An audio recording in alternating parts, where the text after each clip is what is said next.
The man didn't even look up when he signed her name on the paper. Eliza Wren watched her father press his thumb to the ink pad, then press it to the bottom of a contract she hadn't been permitted to read. The buyer, a thick-necked man named Harlan Dodd, who smelled of pipe tobacco and old money, folded the document with the practiced calm of someone who had purchased livestock before. He tucked it into his coat, nodded once, and said to her father, "She'll be on the eastbound coach, Thursday." Not to her, to her father. She was 18 years old and standing 3 feet away.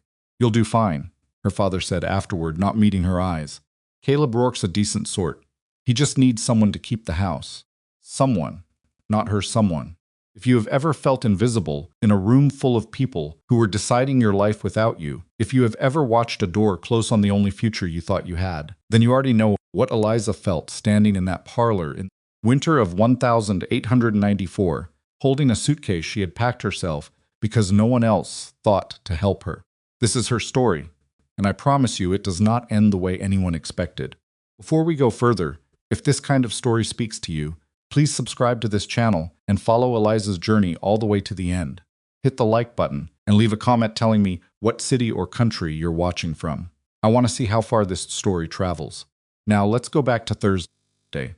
The coach smelled like wet wool and other people's anxiety. Eliza sat with her suitcase wedged between her knees, watching the Montana landscape flatten into something vast and indifferent through the fogged window glass. She had never been this far north. The cold was a different animal up here. It didn't just chill you, it pressed against you like it had a purpose. Like it was trying to find the parts of you that hadn't hardened yet. There were 2 other passengers. A traveling salesman who fell asleep before the first-mile marker and snored in a way that suggested he had no idea what shame was. And an older woman in a gray coat who kept glancing at Eliza's suitcase, the way people look at things they pity but don't want to say so. Eliza didn't want to be pitied. She pressed her back straighter against the seat. She had memorized what her father's neighbor, Mrs. Pratt, had told her the night before she left. Caleb Rourke, 34 years old, widower, 1 daughter, age 7, ran a cattle ranch in the Gallatin Valley on about 400 acres, had placed the advertisement in the Helena Courier 6 months ago, and had apparently gone through 2 other arrangements that hadn't worked out. Mrs. Pratt had said this delicately, as if the fault might have been the women's. What Mrs. Pratt had not told her, why those arrangements hadn't worked. What the man was actually like behind closed doors. Whether a girl who had spent her whole life trying to take up less space in the world had any business trying to fill one that someone else had left behind. Eliza pressed her palm flat against the cold window glass and watched a hawk hang motionless over a frozen field. She had not cried yet. She didn't plan to. The coach lurched off the main road onto a track that hardly deserved the name, and the salesman woke up with a snort and immediately began pretending he had never been asleep. The older woman in the gray coat caught Eliza's eye and unexpectedly offered a thin smile. "First time to the valley?" she asked. "Yes, ma'am." "You got family out here?" Eliza considered the question. "I'm going to be married," she said. It was the first time she had said it out loud to anyone. It sounded exactly as strange as she'd expected. The woman's expression shifted in a way Eliza couldn't quite read. "To who? Caleb Rourke." The woman looked at her window, then back. "I see," she said, and did not smile again. Eliza filed that away and said nothing more. The ranch materialized out of the gray afternoon the way things do in flat country gradually, then all at once. First, the fence line, stark dark wood against the snow. Then the barn, bigger than she'd anticipated. Its red paint faded to something closer to rust. Then the house. She had imagined something grim, something that matched the contract her father had thumbprinted, and the smell of Harlan Dodd's tobacco. What she saw instead was a house that had once been cared for. You could tell by the bones of it, the wide porch, the solid stone chimney, the proportions that suggested someone had built it with intention. The intention had run out somewhere in the last few years. Porch railing was split in 2 places. The kitchen garden was a rectangle of dead black stalks, uncleared since fall. One of the window shutters hung at an angle, its hinge long gone. The coach driver set her suitcase on the frozen ground without ceremony and turned back to his horses. Eliza stood in the yard. The front door opened. The man who came out was not what she had braced for either. She had been ready for someone who looked like Harlan Dodd, thick, self-satisfied, used to ownership. Caleb Rourke was lean and weathered, in the way of men who worked outdoors in every season. He was not particularly tall. His coat was good but old, and his boots were practical. He had dark hair going gray at the temples, and the kind of face that had not smiled easily in a long time, not from cruelty, she thought, but from some private weight he carried and had stopped trying to put down. He stopped at the edge of the porch steps and looked at her. She looked back. Neither of them spoke for a moment that lasted longer than it should have. "Miss Wren," he said finally. It wasn't a question. "Mr. Rourke," she said. He came down the steps and picked up her suitcase before she could protest, which surprised her. He didn't offer his hand, but he held the front door open and waited for her to go through first. She went through. The inside of the house was warmer than she'd expected and messier than she'd feared. Not filthy. The man was clearly not without standards, but it had the particular disorder of a place where someone had stopped keeping up and hadn't noticed how far things had slipped. There was a stack of mending on the kitchen table that looked like it had been there since summer. Child's boot sat near the stove without its partner. 3 months of newspapers occupied one end of the settee. A little girl stood in the hallway doorway. She was small for 7, thin-wristed with her father's dark hair and her father's serious expression. She wore a dress that was clean, but slightly too short in the hem, and she was looking at Eliza with an attention so careful it was almost uncomfortable. Eliza didn't know what to do with that look. Most adults either dismissed her or talked past her. The child was actually seeing her. "This is Mara," Caleb said. Eliza crouched down, which put her at the girl's eye level. "Hello, Mara," she said. Mara looked at her. Didn't speak. Didn't move. "She doesn't," Caleb started, then stopped. "She hasn't spoken since her mother passed. 14 months. Eliza straightened up. She looked at Caleb and then back at Mara, who was still watching her with those careful eyes. "That's all right," Eliza said. "She doesn't have to." Something in Mara's expression shifted. Just slightly. Just enough. The first night was awkward in the way of most things that matter. Caleb had made a stew serviceable, a little undersalted, and they sat at the kitchen table while he explained the arrangement in the flat tone of a man reading from a document he had memorized. She would have the bedroom at the end of the hall. Mara's room was across from it. His room was at the other end. The wedding would be registered at the county office in 2 weeks, which was required for the legal arrangement to hold. She would be responsible for the house and Mara's care. He would manage the ranch. There was an account at Donahue's store in town for household necessities. He said all of this without meeting her eyes. Eliza listened. When he finished, she said, "What happened to the last 2 women who came?" He looked at her then. "First one was from Ohio," he said. "She lasted 6 days, said it was too isolated." He paused. "The second one, she and Mara didn't get on." "How did that go?" Jaw tightened. "She tried to get the child to speak by telling her she was being willful. Told her crying was weakness." He picked up his coffee cup. "I put her on the coach the same afternoon." Eliza set that information down in her mind carefully, the way you set down something fragile. So the man had his limits. That was useful to know. "I'm not going back," she said. He looked at her again. "What?" "I'm just telling you in advance. Whatever happens, whatever this is, like I'm not going back to where I came from. So I'm not going anywhere on a coach." She met his eyes and held them. "I thought you should know that up front." He was quiet for a moment. "Then that's your choice to make." "Yes," she said. "It is." It was the first thing she had chosen in months. She learned the shape of the days within the first week. Caleb was up before light, out to the barn, back for a brief breakfast, gone again until the sun was on its way back down. He was not unkind. He was also not present in the way that mattered. He moved through the house like a man on his way to somewhere else, and she began to understand that the somewhere else he was always heading toward was the version of this life he'd had before, which no longer existed, but which he couldn't stop reaching for. Mara was a different study altogether. The girl was not unhappy in the simple surface way. She wasn't weeping or throwing things or clinging to door frames. She was just very, very quiet.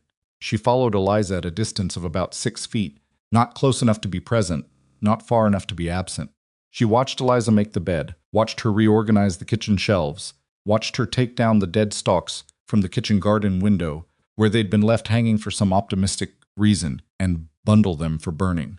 On the 3rd day, Eliza was mending Mara's dress, the one with the too short hem, and she said, without looking up from her needle, "I used to do this for my younger sisters. I have 3. Clara, Ruth, and the baby, who we called Bess, even though her name is something much longer and more serious." She pulled the thread through. "Clara used to chew the hem of everything. Drove my mother wild." She didn't ask Mara to respond. She didn't pause for a response. She just kept sewing. Mara sat on the edge of the bed and watched her. Bess was afraid of chickens, Eliza continued. Real, genuine terror. She would cross a whole field to get around one if she had to. We thought it was funny. At first it was a little. But then I watched her do it one day and realized she wasn't being silly. She was really frightened, and everyone was laughing, and she had nowhere to put it. Finished the hem and bit the thread. I stopped laughing after that. Mara was looking at the wall, but her hands, which had been folded in her lap, had relaxed open, palms up, the way hands do when something unexpected has made you breathe again. The town of Harwick was 7 miles east, and Eliza's first trip to it told her most of what she needed to know about her position in it. She had gone with Caleb to Donahue's store for supplies, standing beside him while he consulted his list with the store's owner, a barrel-chested man named Frank Donahue, who was pleasant enough to Caleb and who looked at Eliza the way you look at a piece of furniture someone has brought into a room without explaining why. 2 women came in while they were there. Neighbors, Eliza gathered from the conversation. One was Mabel Cutter, wife of the nearest cattle rancher to the north, broad-shouldered and self-assured in the way of women, who had decided long ago that their opinions were the important ones. The other was younger, softer-looking, named Helen something, who seemed to take most of her cues from Mabel. Mabel looked at Eliza with the specific interest of someone cataloging a new specimen. "So you're the Rourke bride," she said. She said it the way you might say, "So you're the stray they brought in from the cold."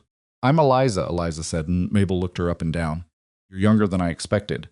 People usually say that." Mabel's eyes narrowed very slightly, but she let it pass. "You settled in all right? It can be a shock, coming out here without knowing the place." "I'm managing. I imagine it's quite different from wherever." Mabel paused, letting the space invite explanation. Eliza didn't fill it. "Well," Mabel said, after a moment's silence, "we'll see how you do." She said it like a verdict rather than encouragement. And then she moved on to speak to Caleb, who greeted her with the particular mild courtesy of someone who had learned not to pick fights with his neighbors. On the ride home, Eliza sat on the wagon bench beside Caleb and watched the road. "Mabel Cutter run this valley?" she asked. Caleb kept his eyes on the horses. "She runs the opinion of it. And you, what's your opinion?" "Thought about it. She's not wrong often," he said. "Just mean about being right." Eliza looked at him. For the first time since she'd arrived, something like amusement crossed his face. So brief, she almost missed it, and then it was gone, and he was watching the road again. She had seen it, and she filed that away too. Cold got worse in the 3rd week. It came down from the north with a seriousness that felt personal, dropping temperatures fast enough that the water in the kitchen basin had a skim of ice by morning despite the stove. Caleb started spending longer hours tending the cattle, coming in after dark with his face raw and his hands barely working. He would eat standing up sometimes, too tired to bother with a chair. Eliza started leaving his plate covered on the back of the stove, where it would stay warm longest. He didn't mention it the first night. The second night, coming in late, he lifted the cover off the plate and stood for a moment looking at it, the stew she'd kept warm, the bread she'd wrapped in a cloth, and then he sat down and ate all of it without a word. The 3rd night, he said, "You don't have to do that." "I know," she said. She was mending by the fire. "I'm doing it anyway." He sat down. Kate was quiet for a while in the specific way of someone deciding whether to say something. "The ranch is carrying some debt," he said finally, not looking at her. 2 years back, when prices fell and I had to borrow to get through winter." He paused. "I want you to know, in case there's a man named Aldous Crane who holds the note. He's been patient, but he's starting to make inquiries." Eliza set down her mending. "What kind of man is he?" "The kind who's patient, because he's interested in something larger than the debt," Caleb said. "He's been buying up land in this valley for 3 years. He already owns the Prescott claim and the 2 parcels east of the creek." She understood what he wasn't saying. If the debt couldn't be met, Crane didn't just want his money back. He wanted the land. "How much is owed?" she asked. He told her. She sat with the number for a moment. It was not a catastrophic sum, but it was more than a struggling ranch with a difficult winter could reasonably produce by spring. "All right," she said. "All right," he repeated, like he was testing the words. "I'm not going on a coach," she said. "We already established that." He looked at her for a long moment. In the firelight, his face was less closed than usual, just slightly, the way old wood looks different when there's warmth behind it. "No," he said, "I suppose we did. Mara brought her a feather on a Tuesday morning. Not a particularly beautiful feather, a gray-brown thing, probably off a grouse, a little ragged at the tip. Mara appeared in the kitchen doorway while Eliza was working bread dough, walked across the room with the focused determination of someone on an important errand, and set the feather on the edge of the table beside Eliza's flower-white hand. Then she went back to the doorway and watched. Eliza looked at the feather, then at Mara. "Thank you," she said simply. Mara looked at the floor, then back up. Then she turned and went down the hallway, and Eliza could hear her small footsteps going up to her room. She picked up the feather and looked at it for a while before setting it carefully on the windowsill. Caleb saw it there that evening and didn't say anything. Caught him looking at it twice. It was in the 5th week that she found the quilt. She had been clearing out the hall closet, a project Caleb had not asked for, but had not forbidden working through boxes of mismatched items that had been shoved in over years without system. Near the back, wrapped in an old sheet, was a quilt. Half finished. She could tell it had been worked on for a long time, and then abandoned mid-block, the needle still threaded and pinned through the fabric as if whoever had been sewing it had meant to come back shortly. She carried it to the kitchen and sat with it in the afternoon light. Craftsmanship was extraordinary. Each block was a different pattern bear's paw, flying geese, pinwheel, log cabin, and each was made from fabric that had clearly been chosen with intention. A piece of a man's work shirt, what looked like the corner of a child's dress, strips of something that might have been a kitchen curtain in another house. A record, that's what it was. A record of a life stitched together one piece at a time. She sat for a long time with the unfinished thing in her hands. When Caleb came in for supper, she was still at the table. Stopped when he saw what she was holding. His face went through something private and complicated, too fast for her to read all of it. "I'm sorry," she said immediately. "I found it in the closet." "I should have asked." "No," he said. His voice was level, but it cost him something. "No, she would have finished it." But he stopped. She got sick fast. At the end, he pulled out a chair and sat down, not at his usual place, but across from her, closer. He looked at the quilt, the way you look at something you have been trying not to see for too long.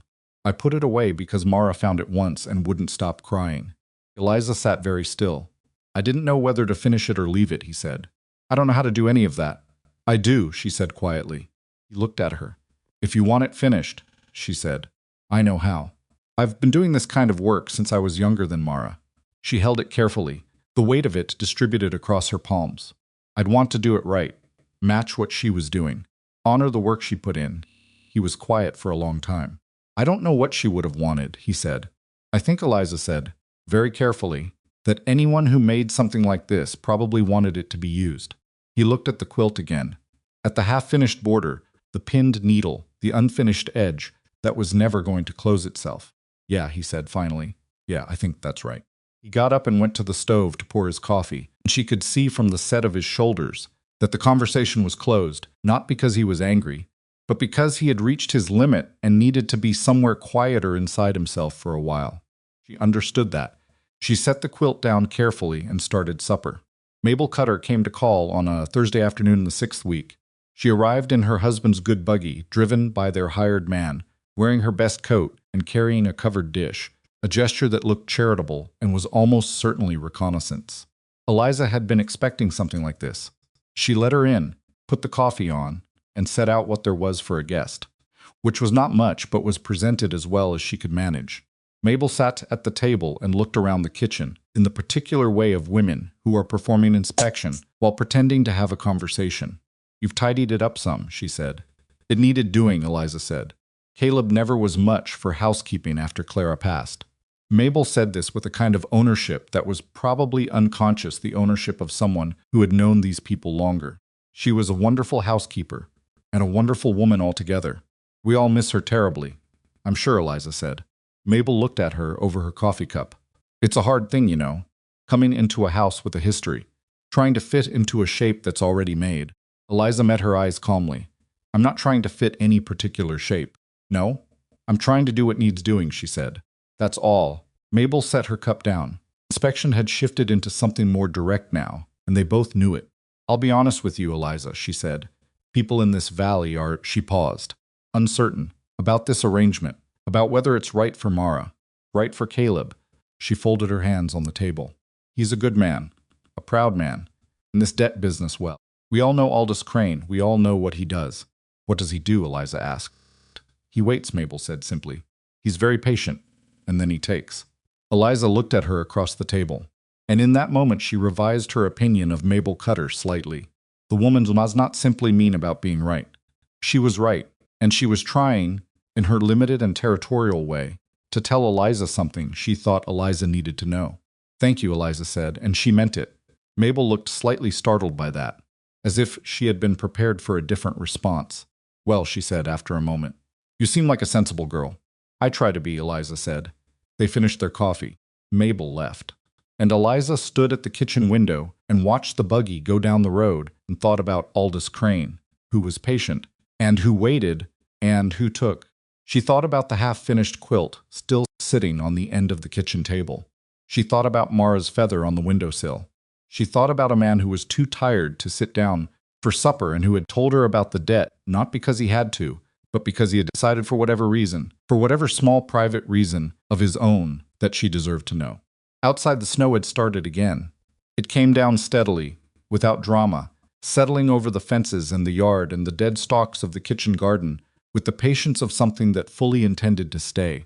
Eliza watched it come down and made a decision that she didn't tell anyone about yet, because it was still forming, and half-formed things needed quiet before they were ready to be named.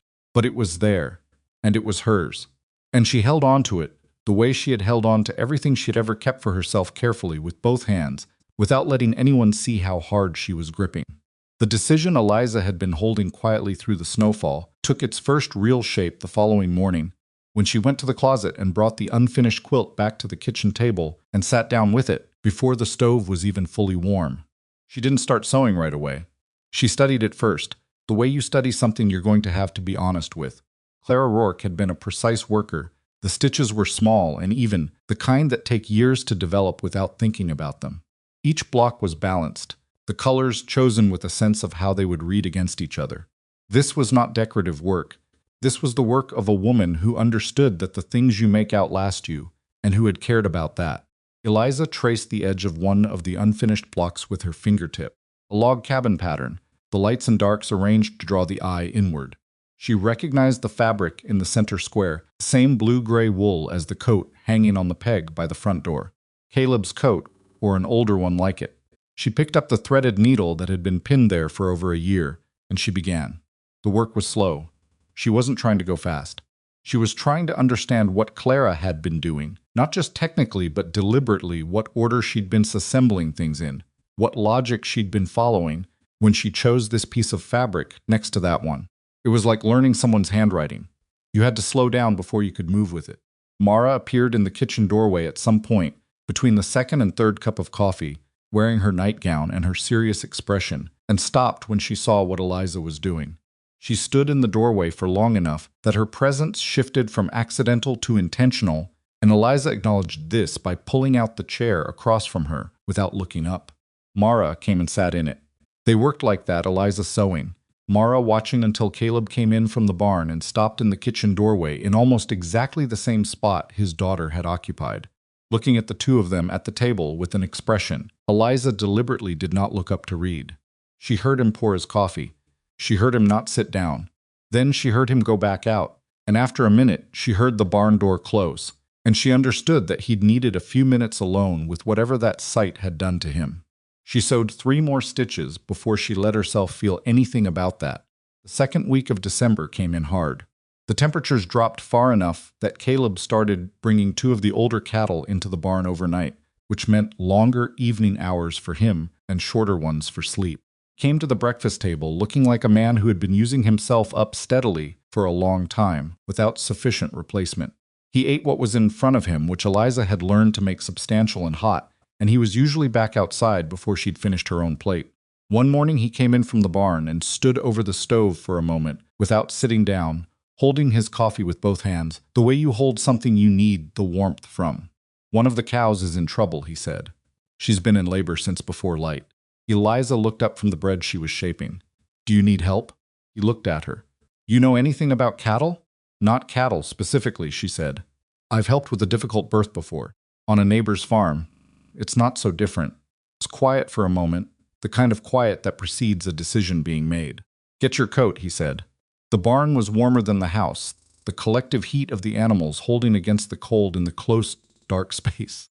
Cow Brindle, older, one of the ones he'd kept when he had to sell others, 2 years ago was lying on her side in a bed of fresh straw, her eyes showing the white-rimmed exhaustion of something that had been working too long.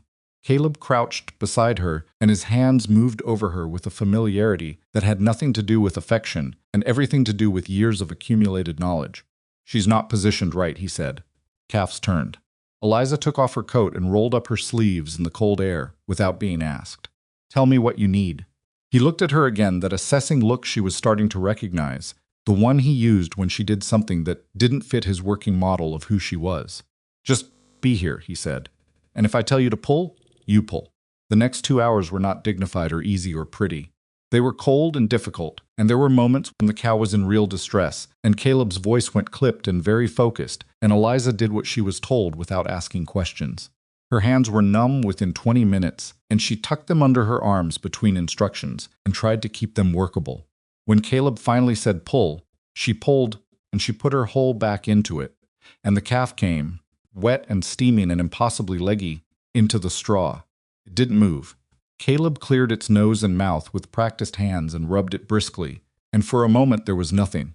And Eliza felt something she hadn't felt in a long time, the specific cold of a held breath, and then the calf pulled its first breath in with a shudder, and its legs began their strange uncoordinated work, and the cow raised her head.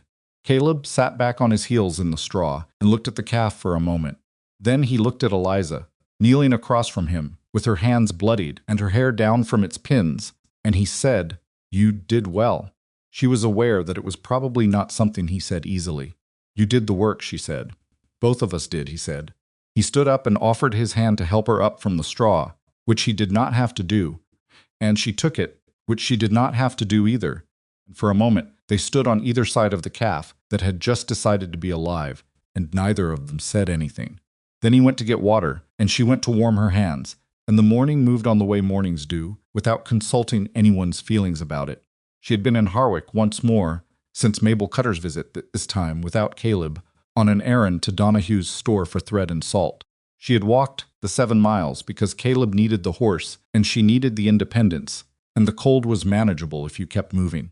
She saw Aldous Crane for the first time in front of the land registry office. She wouldn't have known who he was, except that Donahue's wife, Margaret, a small woman with efficient hands and an honest face, had murmured to her while measuring out salt, "Don't look now. That's Crane." And Eliza had very carefully not looked immediately, waiting until she had a reason to be near the window. He was not what she expected. She had built up a mental image from Caleb's careful description and Mabel Cutter's flat assessment, and neither of those had prepared her for a man who looked like someone's respectable uncle.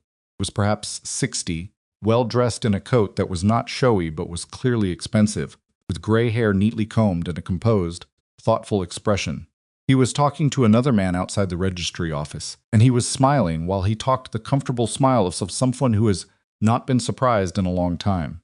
"He seems ordinary," Eliza said quietly to Margaret Donahue. "That's the point," Margaret said, also quietly. "He's been doing this for 30 years. He doesn't have to seem like anything. What does he actually do? Legally, I mean." Margaret poured the salt with a precision born of long practice. "Holds legitimate debt," she said, "buys legitimate parcels. Never breaks a single law." She folded the salt into its paper wrapper. "He just knows how to arrange things so that other people's hard times become his opportunities." She slid the packet across the counter. He held the note on the Prescott place for 2 years. When the father died in the fall of '92, Crane gave the widow 4 weeks to produce the full amount. She paused. She had 3 children and a winter coming. Eliza looked out the window. Crane had finished his conversation and was walking down the street now, unhurried, nodding to the people he passed, who nodded back with the particular courtesy people extend to men they are afraid of and hope not to need. "When does Caleb's note come due?" she asked. Margaret looked at her, and in her expression was something that was not quite pity, but was adjacent to it the look of someone who respects a person enough not to lie to them. "March," she said. "First week." That was 4 months. Eliza nodded once and picked up her parcels and walked 7 miles home in the cold, and she spent the walk thinking, which was what walking was for. She had been at the ranch for nearly 2 months when the quilt was finished. She had done the last section on a Sunday evening, while the wind was doing something ugly outside, and Caleb was reading at the other end of the table, and Mara was asleep. And she made the last stitch and tied it off, and sat looking at the completed thing spread across her lap and the table beside her. It was not perfect. She had been honest with herself about that from the beginning. Her stitches and Clara's stitches were close, but not identical. And anyone who looked carefully would be able to see where one woman's hand had left off and another's had continued. She had not tried to hide it. She thought that was the right choice. Though she wasn't entirely sure, she folded it carefully. Then she sat for a moment. "It's done," she said. Caleb looked up from his book. He looked at the folded quilt in her hands and didn't say anything for a moment. "Do you want to see it?" she asked.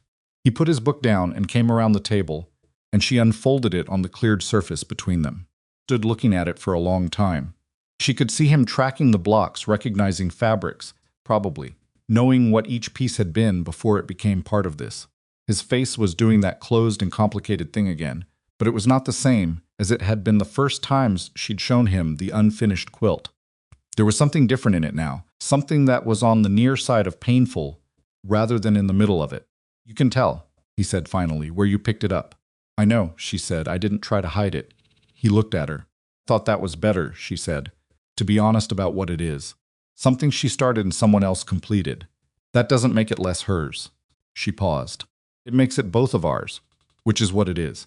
He was quiet for a long time. Long enough that she started to wonder if she'd misjudged, if she'd been too direct, if she should have apologized for the visible seam between one woman's work and another's. "Yeah," he said. "I think that's right." He refolded it along the creases she'd made and carried it down the hall, and when he came back, he didn't explain where he'd put it, and she didn't ask. She went back to her mending. He went back to his book. The wind kept doing what it was doing outside, and the stove ticked with the specific patient sound of something holding warmth against a cold that intended to take it. Mara began following Eliza to the barn. Not helping Eliza didn't ask her to help, and wouldn't have, because a 7-year-old in a cold barn is more liability than asset, and she knew that. But Mara would come and sit on the lowest rung of the fence that separated the work area from the stall, wrapped in her coat and her serious expression, and watch whatever Eliza was doing. It had started when Caleb asked Eliza to collect the eggs in the morning, because it was one less thing, and she had said she was capable of it. She was. But she had not been prepared for the specific personality of Caleb's chickens, which were, individually and collectively, a collection of difficult decisions made flesh. The biggest one, a red hen Caleb referred to as simply the hen with a tone suggesting the relationship was complicated, had decided on their first meeting that Eliza was an interloper and had made this known by targeting her shins every morning, with a focused commitment that Eliza had to admit was almost admirable. On the fourth morning of this arrangement, while Eliza was engaged in the daily negotiation, with the hen moving sideways through the coop, keeping her basket between her body and the bird, she heard something. Stopped. There was a sound coming from the fence railing, where Mara was sitting. A small sound, quick and light, gone almost before it registered. Mara had laughed. Not a full laugh, just the involuntary beginning of one, swallowed immediately back down, but it had been real and it had happened. The little girl's face when Eliza looked at her was carefully composed again, but her eyes were bright and there was a tension around her mouth that was the aftermath of something she'd been trying to suppress. Eliza looked at her for a moment. "She's terrible," Eliza said, nodding at the hen. "That's just the fact of it." Mara's mouth twitched. "I have dealt with difficult people my whole life," Eliza said, turning back to the coop. "I did not come to Montana to be bested by a chicken." She heard it again, that small, involuntary sound, and this time Mara didn't quite manage to swallow it completely. Eliza collected the rest of the eggs without looking back at her. But she was smiling at the wall of the coop where no one could see it, and she felt something loosen in her chest that had been pulled tight since the morning she'd stepped onto the coach in a coat she'd packed herself. Caleb found out about the debt conversation with Crane before Christmas. Not from Eliza, she hadn't told him about seeing Crane in town, hadn't said anything about the March deadline she'd gotten from Margaret Donahue. He found out from a letter, which arrived on a Tuesday with the Harwick postal mark, and which he read standing at the kitchen table while Eliza was working at the stove. She knew it was the letter before he told her. She knew by the way he set it down and stood with both hands flat on the table, looking at the middle distance, with the particular stillness of a man absorbing an impact. "Crane's moving the deadline," he said. She turned from the stove. "February," he said.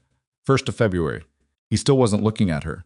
"Letter says due to uncertainty in the regional land market, he's adjusting the terms of the note." "Can he do that?" she asked. "I'd need a lawyer to argue otherwise, and the nearest one is in Bozeman and costs more than I have." His voice was flat, which was how his voice got when he was angry in a way he didn't have a language for. Picked up the letter and read it again, as if a second reading might produce a different conclusion. If I can't produce the full amount by the 1st of February, he can call the note and petition the territorial court for the land title. Eliza set down what she was holding.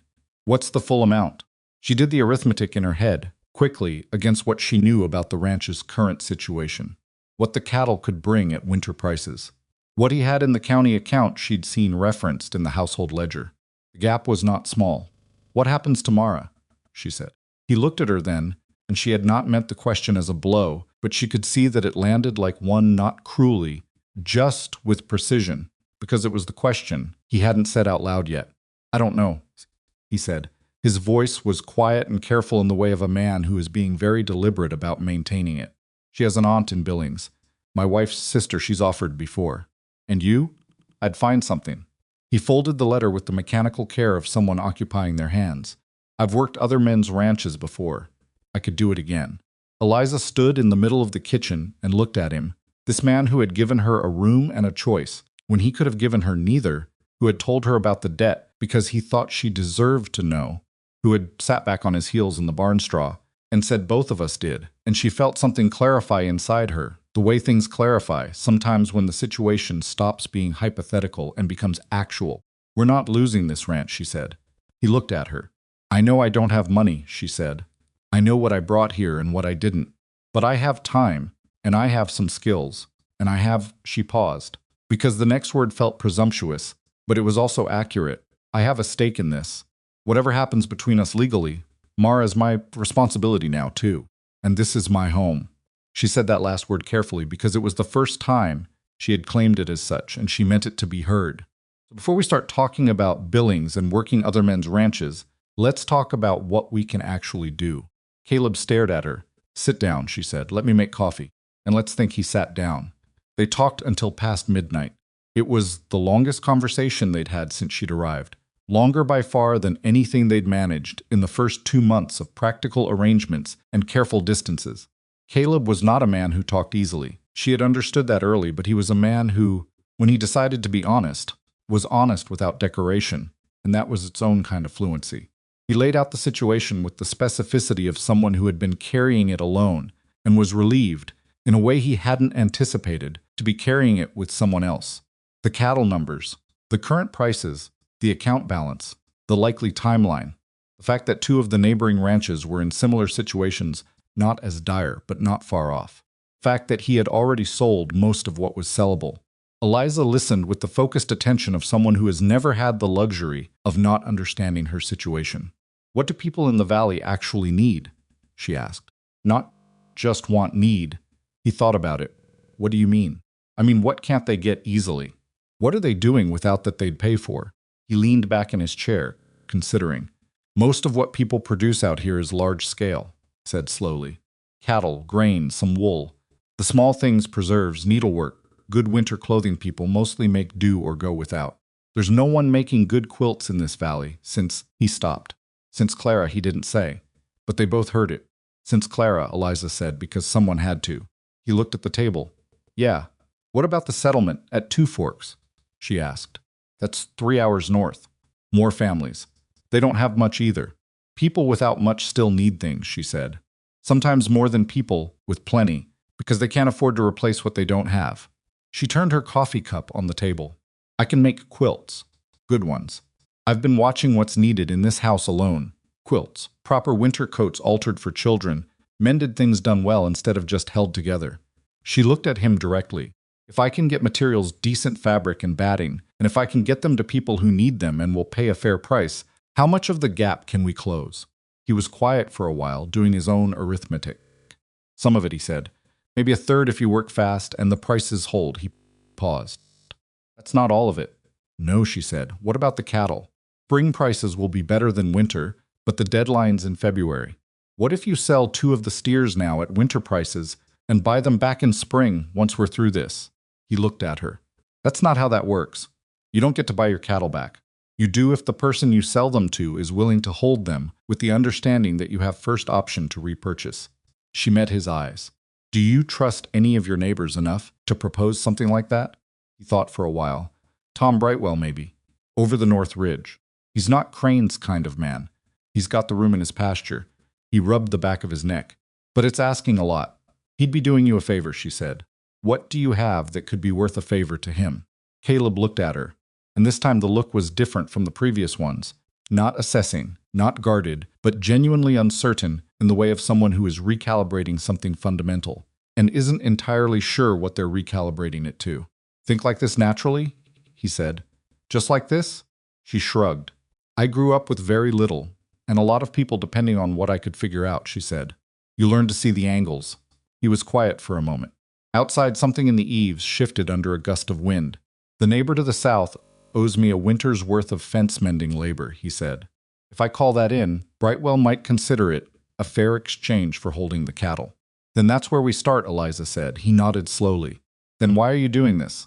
She looked at him. What? I gave you a room and a contract and enough distance to live your own life inside these walls, he said. You didn't sign on to solve this. She thought about how to answer that honestly without saying too much. Told you I wasn't going anywhere on a coach, she said. I meant it, and I don't mean things I don't mean. He held her gaze for a moment. Then he nodded once, and she understood that it was the version of acceptance this particular man was capable of tonight, and that was fine. They were not yet what they might eventually become, but they were. In that kitchen at past midnight with the coffee gone cold, two people working on the same problem from the same side of the table, and that was something that hadn't been true the night she arrived. That was worth a great deal more than it might seem from the outside. Christmas came without ceremony and without making a fuss about its absence. Eliza made a proper supper from what there was, which was not lavish, but was carefully assembled roast chicken, potatoes, a jar of preserved plums she'd found in the back of the pantry, and which Caleb identified, after a moment, as something his wife had put up 2 autumns before. He looked at it when she set it on the table, and she braced for him to ask her to put it away. But he didn't. She made this every year, he said. The plum preserves. It was Mara's favorite. Mara, sitting across the table, looked at the jar. Eliza served it with the chicken, a little with each plate. She watched Mara take a careful bite and then be very still for a moment, and she understood that particular stillness, the kind that happens when a flavor reaches somewhere deeper than your mouth. Somewhere that doesn't have a name for what it's doing. Mara looked at the jar on the table, then she looked at Eliza. Then she looked at her father, and she said, very quietly, in a voice that was rough from long disuse, "It tastes the same." 3 words. Caleb set his fork down. He didn't say anything. Couldn't. Eliza suspected, without losing something he didn't want to lose at the table. He reached across and put his hand over Mara's hand, and the little girl looked at his hand and turned hers over and held it. Eliza looked at her plate and ate what was on it and did not make any comment at all, because some moments are not for witnesses, only for participants, and the best thing a person can do sometimes is be very quiet and let the moment be itself. She was aware of something moving in her chest that she didn't have a precise word for, something that had nothing to do with contracts or debt or the 1st of February. After supper, while Caleb washed the dishes, he had started doing this without discussion, sometime in the last 3 weeks, taking over the task that should have been hers. She had decided not to comment on. Mara appeared beside Eliza at the kitchen table. She climbed onto the chair next to her and sat with her hands folded on the table, the same posture she used when she was watching and thinking.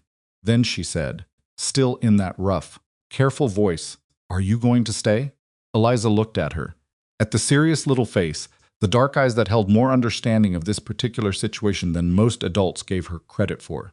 "Yes," Eliza said. Mara looked at the table, then back up. "Even if it's hard, especially then," Eliza said. Mara considered this for a long moment, with the gravity of someone filing an important document. Then she said, "My father cried once, after my mother died. I saw him through the door." She said it without judgment, just as information. He didn't know I saw. Eliza was very careful about her expression. "He loves you very much," she said. "I know," Mara said. But he didn't know what to do about any of it. She looked at Eliza with those careful eyes. "Do you know what to do?" "Not always," Eliza said honestly. "But I'm trying to figure it out." Mara nodded once, in exactly the same way her father nodded when he'd decided something. The resemblance was so precise and unconscious that Eliza's chest did something it had no business doing at a kitchen table. "Okay," Mara said. And she climbed down from the chair and went to bed. Caleb came back from the dishwashing and looked at the empty chair and then at Eliza. She spoke again. Eliza said. "He went still, just to me." she said. She asked if I was going to stay. She met his eyes, told her yes. He stood in the kitchen doorway for a long moment with the dish towel in his hands. Then he turned and walked down the hall, and she heard him stop at Mara's door and open it quietly. And then there was nothing but the faint sound of the wind and the stove working, and whatever was happening in that room at the end of the hall, which was not for her to hear. She sat at the kitchen table alone and thought about a little girl who had not spoken for 14 months and who had decided for her own reasons, in her own time, that 3 words were worth the risk. She thought about what that cost. She knew, actually, because she knew what silence cost in the first place, and she knew what it cost to break it. Outside, the snow had stopped.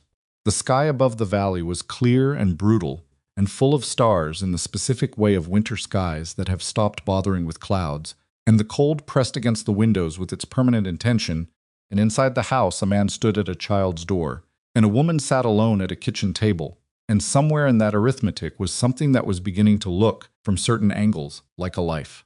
The new year came in cold and without apology. January in the Gallatin Valley was not the kind of cold that asked permission or offered warning. It arrived with a specific brutality that Eliza had not been fully prepared for, despite everything she had already experienced in the weeks prior. The temperatures she had thought were. Winter turned out to be autumn's afterthought, and what January brought was winter's actual opinion. The thermometer on the porch registered numbers she had never seen before, and the wind that came down from the north carried ice crystals that hit exposed skin like fine grit. Caleb had warned her. He'd said it plainly in early December, sitting at the table with his ledger. January through mid-February would be the hard months. She had nodded and believed him in the abstract. Believing it in the concrete, while standing at the kitchen window watching the world turn the specific flat white of serious cold, was a different thing. The plan they had built together that late night over cold coffee was already in motion, and its pieces were moving with the stubborn momentum of things that have been set going and cannot easily be stopped. Tom Brightwell had agreed to take the 2 steers after Caleb had ridden over to the North Ridge on a day cold enough to make the horse reluctant, and laid out the proposition with the plain directness that seemed to be the only currency this valley understood. Brightwell was a lean, quiet man of 60 or so, a bachelor rancher who had been out here long enough to know what a bad winter felt like and to have strong opinions about men like Aldous Crane. He had listened to Caleb's offer, looked at the sky for a while, and said he'd think on it overnight. He sent his hired hand over the following morning, with a note that said yes, and that the repurchase option would hold until June, and that was all. Caleb came back from reading the note and set it on the table without comment, but the set of his shoulders had changed from the way they'd been holding all week. Steers went to Brightwell's pasture 2 days later. The money from the transaction went into the county account against the debt. It was a partial measure, and everyone involved knew it, but partial measures were what they had, and they were going to use every one of them. The neighbor to the south, a taciturn man named Eddie Pierce, who owed Caleb a winter's worth of fence labor, came over without much grace about it, and spent 3 days doing the work he owed. Caleb used the time freed up from his fence line to tend the remaining cattle more carefully, and to do the barn repairs that had been deferred since fall. There was a quality to the way he moved through that period, purposeful, in a way that was slightly different from his usual efficiency, as if having a concrete plan had re-engaged something in him that the weight of the debt had slowly been switching off. Eliza noticed. She didn't say anything about it, because noting aloud that someone seems to be doing better is often the fastest way to make them self-conscious about it. She just noticed and was glad. Her own work had begun in earnest.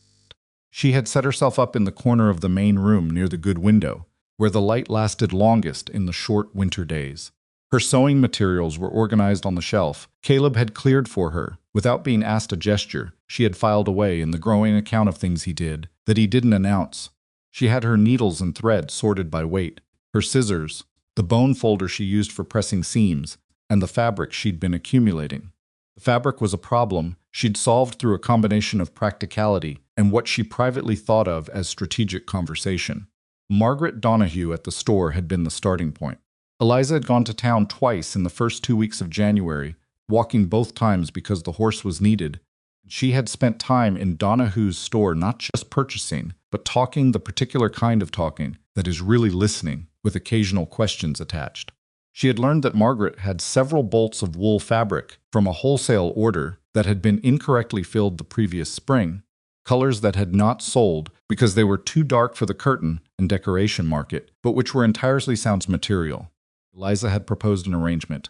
She would take the bolts on credit against the finished goods she intended to sell, with Donahue's store getting a commission on anything sold through the store counter. Frank Donahue had been skeptical. Margaret Donahue had looked at the quilt. Eliza brought in as a sample the one she'd completed, Clara's quilt, and said to her husband, Frank, in a tone that closed the conversation. They had the fabric by that afternoon. The batting came from a different direction. Helen Marsh, the quieter woman who had come into Donahue's with Mabel Cutter, that first day turned out to be the wife of the valley's only wool processor. And when Eliza appeared at her door one afternoon, with a pie she'd made that morning and a direct question about wool batting, Helen had been so visibly pleased at being approached as a person with useful knowledge rather than just as Mabel's companion that she had practically furnished the batting out of her own stores at below-cost price. Eliza made a note to herself about this. Helen Marsh was a woman with competence and resources who had been organized around someone else's personality for so long she had become invisible in her own valley. That was a waste. With materials secured, she began. She was fast.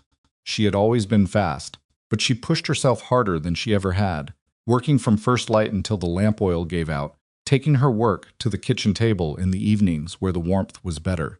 She was making quilts, with purpose, solid winter quilts, the kind that were meant to be used rather than admired. She was also making smaller items, patched and reinforced children's coats altered to fit growing bodies, sturdy mittens from the darker wool scraps, mended work shirts done right instead of barely held together, things people needed and would actually pay for. Mara sat with her in the evenings and had begun tentatively to help. Not with the complex work, Eliza hadn't pushed her toward that, but with the preparatory things. Threading needles, sorting buttons, holding fabric flat while Eliza pinned. The girl's hands were careful and her attention was serious, and Eliza found a particular quality of peace in working beside her that she hadn't expected and hadn't tried to name. Mara's voice was still sparse. She used it selectively. The way someone uses a resource they have learned is finite. But she used it, mostly at night, mostly in the kitchen, mostly to Eliza, or sometimes to both of them when Caleb was at the table too. One evening she looked up from the button she was sorting and said to no one in particular, "My mother used to sing when you sewed." Caleb, at the other end of the table with his ledger, went still. Eliza kept her needle moving. What did she sing? "I don't remember the words," Mara said. "Just that it sounded like she was telling a story." She turned the button over in her fingers. She had a lot of songs. "A lot of people do," Eliza said. "Do you?" "A few," Eliza said. "Not as many as I'd like." Mara set the button in its pile. "You could learn more," she said, with the reasonable pragmatism of a child who sees the obvious solution. "Could," Eliza agreed. She heard Caleb set his pen down. She did not look up, because she had learned that his private moments were better honored by pretending not to see them than by meeting his eyes at the wrong second. After a while he picked up his pen again. The stove ticked. The wind moved outside, and the three of them sat at the table in the particular silence that is not empty, but full of the specific weight of people deciding, without saying so, that this is something they would like to keep. The blizzard came in the third week of January, without any of the usual warnings. There had been wind the previous day, but wind in Montana in January was not a warning so much as a condition, and Caleb had seen nothing in the sky that morning that made him change his plans. He went out to the far pasture to check the fence line, taking the horse and expecting to be back by midday. He was not back by midday. Eliza had the stove running high, and Mara occupied at the table. With her letters she had started teaching the girl to write properly, because the schoolhouse was too far in winter, and Mara had gaps that needed filling, when the sky outside shifted in a way that made her stop and look. The light changed first, that particular yellowing of a sky that has made up its mind. Then the wind picked up, and within 20 minutes the world outside the windows had compressed to about 30 feet of visibility and was still compressing. She got up and went to the barn to secure the animals. She didn't think about it. She just went. She had been watching Caleb do the barn work for 2 months, and she knew the sequence well enough to do it in worse conditions than this. And the cattle didn't care who was doing the work, as long as the work was done. She got the remaining animals into their stalls, broke the ice on the water trough, and forked enough hay to last through the storm before the cold made her hands unreliable. Coming back across the yard in the driving snow, she could barely see the house. She went back in and added wood to the stove and moved the large lamp to the kitchen window where its light would show through the snow, which was something she had read about once in a newspaper account of a frontier winter, and which was probably not going to do much at a practical level, but which made her feel less helpless. Mara was watching her. "He knows how to manage in this," Eliza said. "He's been doing it longer than I've been alive." "I know," Mara said. But she moved her chair slightly closer to Eliza's side of the table.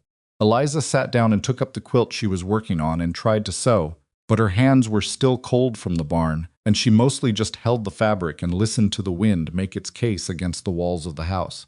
He came in 2 hours later, covered in snow, and moving with the deliberate coordination of a man who has been very cold for a long time and is managing it by will rather than warmth. His face was raw, and his hands when he held them over the stove were the wrong color. Eliza put the kettle on without saying anything, and when it was hot, she brought him coffee and stood near enough that he could feel the warmth from the stove on his back while he drank it. "Fence is down in the east section," he said when he could talk properly. "Lost 2 cattle, can't tell yet if they're stuck or gone." Eliza registered what that meant for the numbers they'd been running. She didn't say it out loud. "We'll look in the morning," she said instead. He looked at her over the coffee cup. He was trying to read her face, she thought, trying to figure out if she understood the implications. "I understand the implications," she said. He looked at his coffee. 2 cattle is. "I know what 2 cattle is," she said. "We'll figure it out." He was quiet for a while. Mara had come to the kitchen doorway and was standing there watching him with that careful attention of hers, and he looked at her, and something in his face rearranged itself into something that was trying to be reassuring, even though the rest of him was too cold and too tired to do it particularly well. "I'm all right," he said to her, "just cold." Mara looked at him for a moment. Then she went to the settee and got the quilt, the finished one, Clara's quilt, completed by Eliza, and brought it to him and held it out. Took it. He held it in both hands for a moment, not putting it around himself yet, just holding it. Then he spread it across his shoulders and sat at the table and drank his coffee while the wind argued with the house. And Mara climbed into the chair beside him and leaned her head against his arm. And Eliza stood at the stove and made more coffee and thought about cattle and debt and the 1st of February and the specific arithmetic of a situation that had just gotten harder. They found one of the cattle the next morning, alive and unpleasant about the rescue. The second was gone, genuinely gone, drifted with the snow into a ravine that would not give it back until spring. Caleb noted this in his ledger with a line and a number and did not say anything more about it, which was worse somehow than if he had. Eliza kept sewing. She had begun to understand in those January weeks what her hands were actually capable of when she stopped apologizing for using them. She had grown up with needlework as a survival skill, not a decorative accomplishment, but a practical one. The difference between a coat that kept out the cold and one that didn't, between a quilt that lasted and one that fell apart. She had learned it the way all useful things are learned, by necessity and repetition, and the particular instruction of people who could not afford to teach you wrong. What she had not understood until now was the scale she could operate at when she was working with intention and time and a clear reason. By the last week of January, she had completed 4 quilts and was working on a 5th. She had altered 7 children's garments. She had mended 14 work shirts, including 4 that were barely holding together, which she had reinforced with hidden seams that would outlast the visible ones by years. She had made 11 pairs of mittens. Margaret Donahue was selling them from the store counter and sending word when things moved. Quilts went first and fastest word spread in the way of small communities, where practical need is the most efficient network there is. A woman from Two Forks came to the store specifically asking for quilts after her neighbor wrote to her about them. A ranching family from the north part of the valley sent their oldest son in with an order and cash for 2. The mittens sold steadily. The mending was slower, but it paid more than she'd expected because she did it well. And people who have seen things mended badly know the difference when they see it done right. She was keeping her own ledger now, a small notebook Caleb had found her without being asked, and she tracked every sale, every material cost, every commission to Donahue's. The numbers were not where they needed to be, not yet, but they were moving in the right direction, and they were moving faster than she had initially projected. She brought the ledger to the kitchen table one evening and put it in front of Caleb without preamble. He picked it up and read through it. She watched his face carefully. "This is better than I expected," he said. "I know," she said. "Still not know," she said again. "I'm not done." He looked at her. "How much more can you make before February 1st? She had already calculated it. "If I work at my current pace and the sales hold, I can cover about half of what the quilts and goods bring us short it." She tapped the page. The other half depends on something else. What? She had been turning this idea over for a week, testing it from different angles, looking for the part where it fell apart. She hadn't found it yet, which didn't mean it wasn't there, but it meant she was willing to say it out loud. There are women in this valley who have things they don't need anymore, she said. Good wool, old fabric, clothes their children have grown out of, that still have usable material in them. Things stored in trunks and closets because they're too good to throw away and not organized enough to use. She held his eyes. If those women will contribute material, I can make more, faster, and the profit margin improves because my material cost drops. Caleb turned his coffee cup on the table. You're talking about asking people for charity. No, she said. I'm talking about organizing a trade. They provide material, I provide labor. The finished goods get sold, and they receive a portion of what comes back. She paused. It's not charity, it's a cooperative. People do things like this when they have more sense than pride. He was quiet for a moment. Mabel Cutter has half a barn full of wool. Her husband won't sell at current prices, he said slowly. I know, Eliza said. Helen Marsh told me. He looked up. Helen Marsh talks to me, Eliza said simply. He sat back in his chair. Mabel won't, Mabel will if she's approached correctly, Eliza said. She's not an unreasonable woman. She's a woman who needs to understand why something is worth her time before she'll give it. She looked at him steadily. I think I know how to talk to her. You've known her for 2 months. I've been watching her for 2 months, Eliza said. That's different.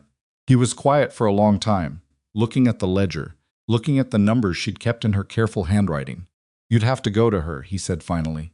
She wouldn't come here for this. I know, Eliza said. I'll go tomorrow if the road's clear. He nodded. Then take the horse. It was the first time he'd offered it without her asking. Mabel Cutter's house was larger than Eliza had expected, a proper 2-story, with actual glass in all the windows, and a covered porch that had been built with both practicality and a certain pride. The barn behind it was substantial and well-maintained. Eliza tied the horse at the post and knocked at the front door with her hands still cold from the ride.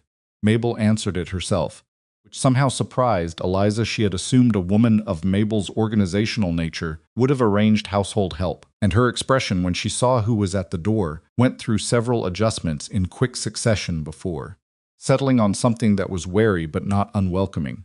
Eliza, she said. Mrs. Cutter, Eliza said. I have a proposition I'd like to discuss with you if you have time. I won't take more of it than I need. Mabel looked at her for a moment. Then she opened the door wider and stood aside, which was the most straightforward thing she'd done in Eliza's presence. Inside the house was warm and organized in the way of a woman who has been running a large household for a long time and has stopped being self-conscious about how good she is at it. Mabel brought coffee without asking and sat across the kitchen table in a posture that said she was listening, but had not yet decided anything.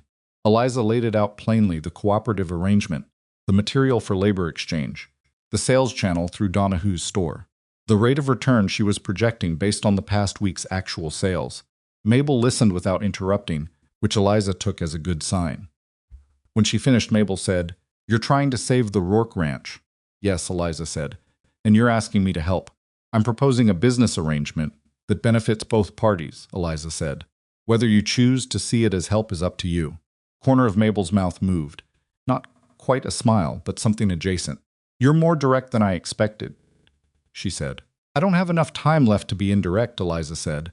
Mabel turned her coffee cup in her hands, the same gesture Caleb had, Eliza noticed, and she thought something about this valley must teach it to people eventually. That wool's been sitting in my barn since October, Mabel said. Lloyd wants to hold it for better prices in spring. If I use it now and return a portion of the proceeds, it performs better than sitting, Eliza said. Wool in a barn doesn't earn. Wool in a quilt does. Mabel looked at her, then she stood up and said, Come with me. They went to the barn. The wool was there, as Caleb had said, a substantial amount, raw and pressed into bales. Mabel showed her through it, and Eliza assessed it as they went, noting quality and quantity without saying much, because she was learning that Mabel respected people who looked carefully before they spoke. I can use most of this, Eliza said when they had finished the circuit. Not all, some of it's too coarse for quilts, but fine for batting. I'd need it processed, Helen Marsh, Mabel said. Already spoken to her, Eliza said. Mabel looked at her with an expression that was new, something that was reassessing from a position that had already been fairly high. All right, she said. What terms? They negotiated for 40 minutes, standing in the barn, because Mabel seemed to prefer talking about practical things in practical places. The final arrangement gave Eliza the wool on a 40-day consignment, with Mabel receiving 30% of proceeds from goods made from her material. It was not what either of them had opened with, but it was honest and fair, and both of them knew it. Walking back to the house, Mabel said, without looking at her, Crane was at the registry office again last week. Kept walking, I heard. He filed something. I don't know what Lloyd heard it from the county clerk. She paused. He's not usually that active before a deadline. It usually means he's already planning what he does after. Eliza felt the cold more acutely for a moment. What would he file? Could be a preliminary claim, Mabel said, against the land in anticipation of a defaulted note. She stopped at the porch steps. I'm telling you this because I'm telling you. She said it with the slight awkwardness of someone who has decided to be generous and is not entirely comfortable with how that feels. Eliza looked at her. Thank you, Mabel. Mabel nodded once. See that you make good on this, she said, but her voice had lost the verdict quality it had carried that first day in Donahue's store. This sounded more like a woman rooting for an outcome she was now partially invested in, which was exactly what she was. Eliza told Caleb about the preliminary claim filing that night. Quiet for a long time after she told him. The kind of quiet that requires a lot of work to maintain. If he's already filed a preliminary claim, he said finally, that means he's talked to someone at the territorial level. That's not nothing. That's preparation. What does it mean for us practically? It means if we miss the deadline, we don't just lose the land to the debt, he said. It means he has paperwork already in place to accelerate the transfer. The court process would move faster than normal because he's done the groundwork. She sat with that. Can his preliminary claim be contested? He rubbed the back of his neck, maybe. By someone who knows how. There's a lawyer in Bozeman, a man named Haskell, who's handled a couple of Crane's acquisitions before. On the side of the people losing the land. He paused. He lost both times, but one of them was close. Haskell, she said. Costs money we don't have, he said. I know, she said. But knowing what he can and can't do legally is not the same as paying him to fight it. Just information. Caleb looked at her. You want me to write to Haskell? I want us to know the shape of what we're in, she said. Can't navigate something you can't see. He was quiet again. Then I'll write tomorrow. She nodded. Good. He set his hands flat on the table, a habit of his she'd noticed when he was working something through. Eliza, he said. She looked at him. I want you to know he stopped. Started again. What you've done. With the sewing and Brightwell and Mabel Cutter, he seemed to run out of the words he'd intended. I didn't expect it, he said finally. I don't know why I didn't, but I didn't. She looked at him steadily. You hired someone to keep a house, she said. You got something different. I know, he said. He held her gaze. I'm not complaining. Something in the room changed in the very small way that important things usually change, gradually, without announcement. She looked at the table. He looked at the table. Write to Haskell, she said. First thing, he said.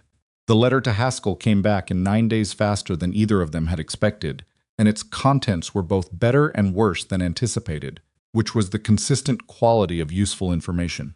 Haskell's assessment, written in the efficient prose of a man who charged by results rather than words, was that Crane's preliminary claim was legal but challengeable on a specific procedural ground. The territorial code required that a preliminary claim filed against a debt-held property be accompanied by a sworn affidavit from the debtor's county assessor confirming the current assessed value of the land. Crane had filed his claim through a different county office, and if his affidavit had not come from the correct assessor, which Haskell considered likely based on Crane's pattern of working quickly and relying on most people not to check, then the claim had a technical deficiency that could be raised before the territorial court. It would not eliminate the debt. Nothing eliminated the debt except paying it, but it could, if the deficiency existed, invalidate the preliminary claim and force Crane to restart that process, which would buy additional weeks, potentially enough weeks to matter. Haskell's fee for making the inquiry at the county level was $12, which was $12 they didn't have in a way that wasn't already allocated. Caleb sat with the letter for a long time. Then Eliza said, I have $14. He looked up. From the sewing, she said. I've been keeping it separate. In case. That's yours, he said. That's your work. It's our situation, she said. He held her gaze. The resistance in his face was real. She could see it. The particular pride of a man who has spent his whole adult life being the one who solves his own problems, up against the specific circumstance of not being able to do that. She didn't push. She let him sit with it. I'll pay you back, he said. When things are settled, she said. Not before. He took the money. He wrote to Haskell that same afternoon. And Eliza went back to her corner of the main room and picked up her needle and thread and began the next quilt which she needed to finish before the end of the week. She sewed with the steady, focused pace of someone who understands that some battles are decided by the accumulation of small actions rather than by any single large one. Outside, the cold continued to do what it had been doing all month, pressing, waiting, patient in its own way. Aldous Crane was patient too. She had heard that about him from 3 different people now, and she believed it. He was a man who waited because he knew how to read time, who understood that people under pressure made mistakes, who had arranged his paperwork in advance because he planned not to be surprised. Eliza threaded a new needle and started the next row of stitches. She was not going to make mistakes. She was going to work, and she was going to think, and she was going to use every skill she had and find the ones she didn't know about yet. She was 18 years old, and she had come to this valley as a transaction, and she had become something the transaction had not accounted for. She had become the person in this house who kept the lamp in the window, and she did not intend to put it out. Haskell's second letter arrived on a Thursday morning, 10 days before the 1st of February, and it was the kind of letter that changes the temperature of a room when you read it aloud. Caleb read it standing at the kitchen table, which he did with all correspondence that mattered, as if sitting down for bad news was a concession he wasn't willing to make. Eliza watched his face move through the contents and knew before he finished that the news was not simple. He found it, Caleb said. She set down the pot she was holding. Crane's affidavit came from the Helena land office, not the Gallatin County assessor, he said. Haskell says it's a clear procedural deficiency under the territorial code. He can file a challenge. He looked up. But, she repeated, challenge has to be filed in Bozeman, in person, by someone who can represent the property interest. He set the letter on the table. Haskell can do it, but he needs a retainer of $60 before he'll appear in court, because he's been burned before by clients who didn't pay after the fact. $60. Eliza sat down. She did the arithmetic she already knew the answer to, because she had been doing versions of it every night for 2 weeks. The sowing proceeds, the Brightwell cattle money, what remained in the county account after the basic operational costs of keeping cattle alive through a Montana January. The gap between all of that and the full debt amount was already tight. Adding $60 to the column of what was needed changed the arithmetic from difficult to something closer to impossible. How much time does Haskell need to file once he has the retainer? She asked. 3 days minimum, Caleb said. Court is in session the last week of January. If he files before the end of that session, the challenge can be heard before Crane can act on the note deadline. Last week of January. That was less than 2 weeks away. What happens if the challenge succeeds, she asked. Exactly. Crane's preliminary claim gets invalidated, Caleb said. He has to refile from scratch. That process takes at minimum 6 to 8 weeks, which takes us past the point where the spring cattle prices come in. He turned the letter over in his hands. It doesn't eliminate the debt, but it buys us time where time is the only thing we need. Liza looked at the window. The sky outside was the flat pale gray of a day that had decided not to commit to anything. $60, she said. $60, he confirmed. She thought about what she had. She thought about what she could make in the time remaining. She thought about the quilts in progress, the orders through Donahue's store, Mabel Cutter's wool that was already half processed and waiting. She thought about the gap between what was realistic and what was needed, which was the same gap she'd been living inside since she arrived here. Just with sharper edges now. I'll go to Mabel, she said. Caleb looked at her. Eliza, not for charity, she said, preempting whatever he was about to say about pride. She has 30% of whatever I make from her wool. I'll ask her to advance that amount against future proceeds. She met his eyes. It's a business request. It's not asking for anything she isn't already owed in principle.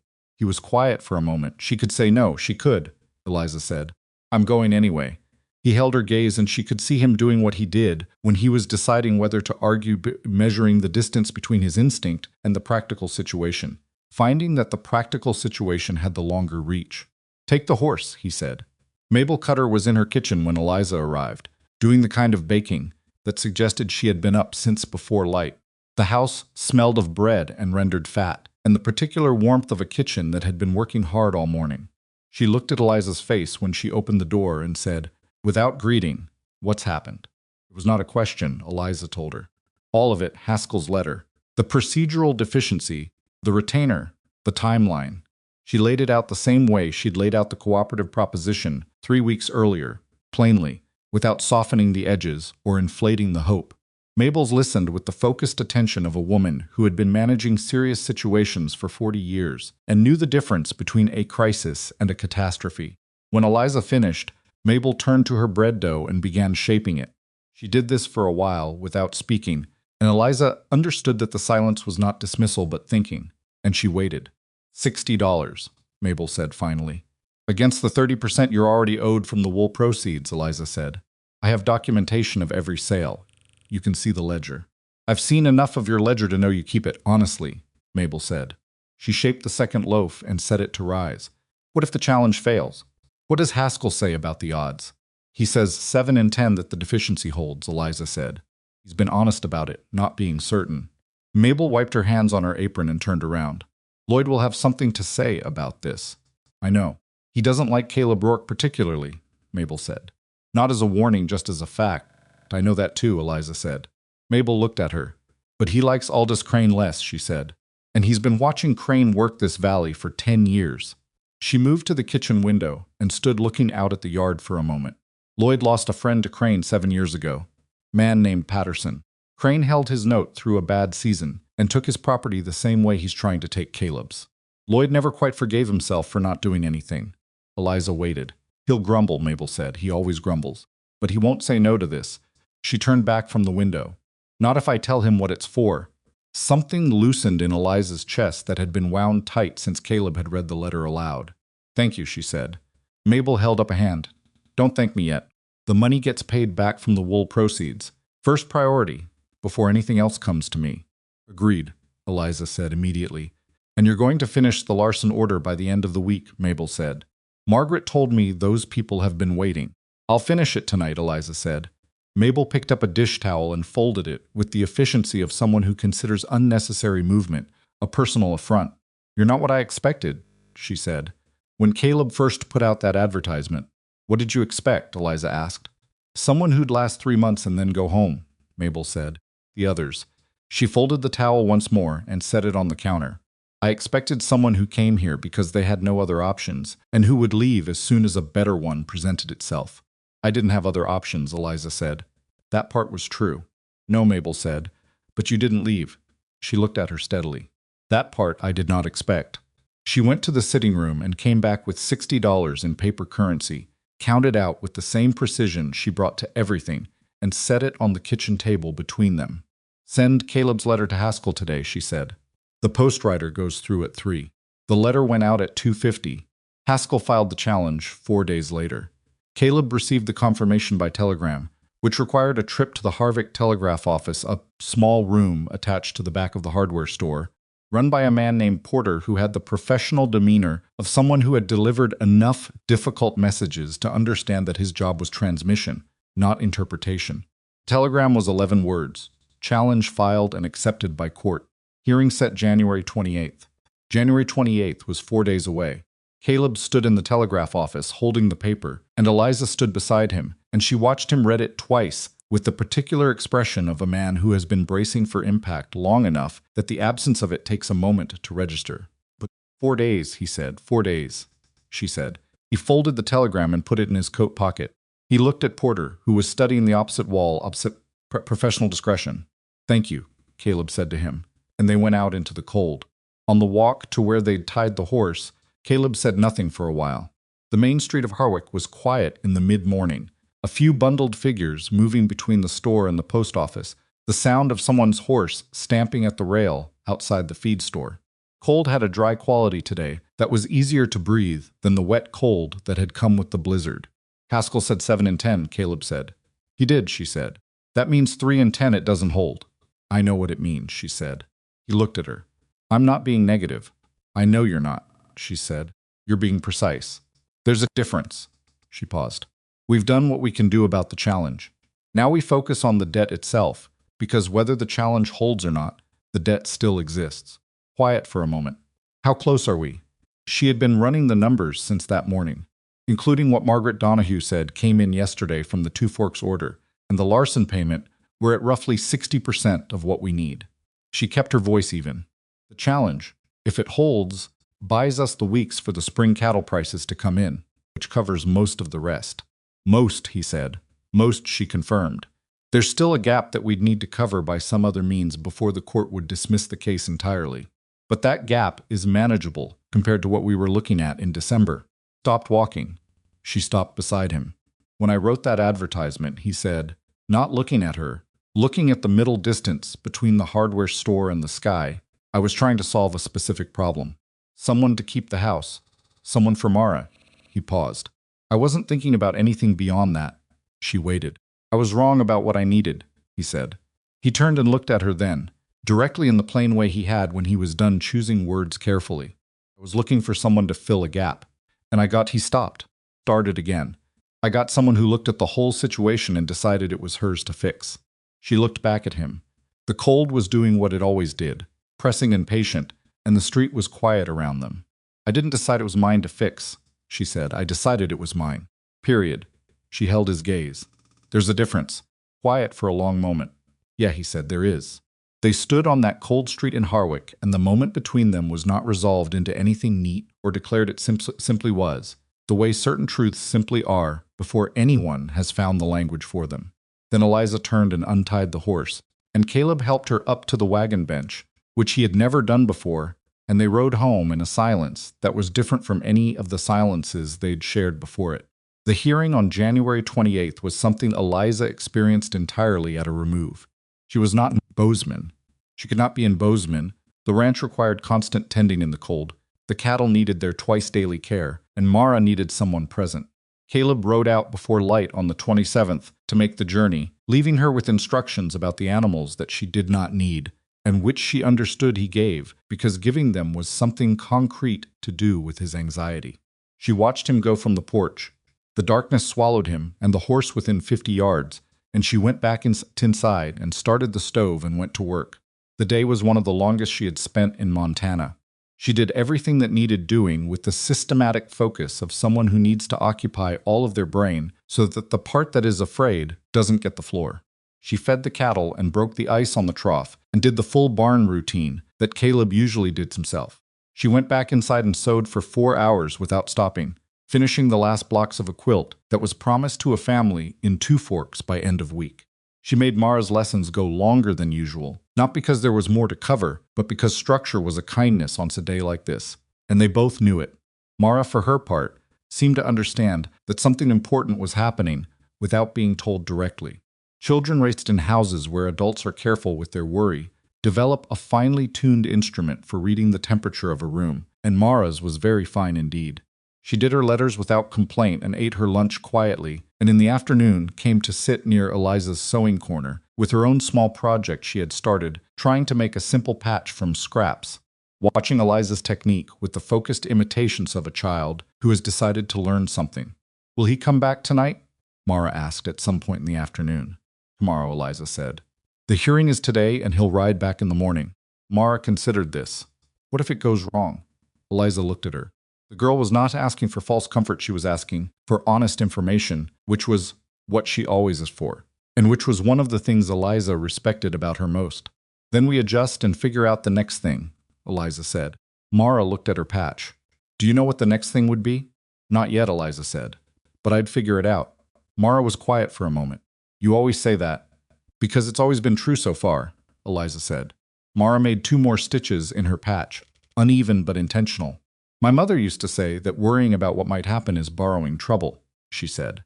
She said you should only spend energy on things that are actually happening. Eliza looked at her. I'm trying to do that, Mara said. She didn't look up from her work. It's hard, it's very hard, Eliza said. But it's worth practicing. They sewed together in the quiet of the afternoon until the light faded, and Eliza made supper, and they ate it together at the table. And afterward, Mara helped with the dishes standing on a stool at the basin. Another thing she had started doing on her own initiative in the past weeks, and then she went to bed without being told, which she had also started doing. Eliza sat at the table alone and listened to the house settle in the cold, and did not let herself think too far forward. Caleb was back by mid-morning the next day. She heard the horse in the yard and went to the door, and she read his face before he said a word. She had been reading his face for 2 months, and she knew the architecture of it well enough now to see past its default composure. He looked tired. He looked like a man who had ridden 4 hours through cold before dawn. And underneath the tiredness there was something else, something that was not quite relief and not quite triumph, but was in the neighborhood of both. It held, he said from the porch step. Haskell's deficiency argument held. Court invalidated Crane's preliminary claim. She breathed. Crane's attorney tried to argue that the affidavit met the spirit of the requirement, even if not the letter.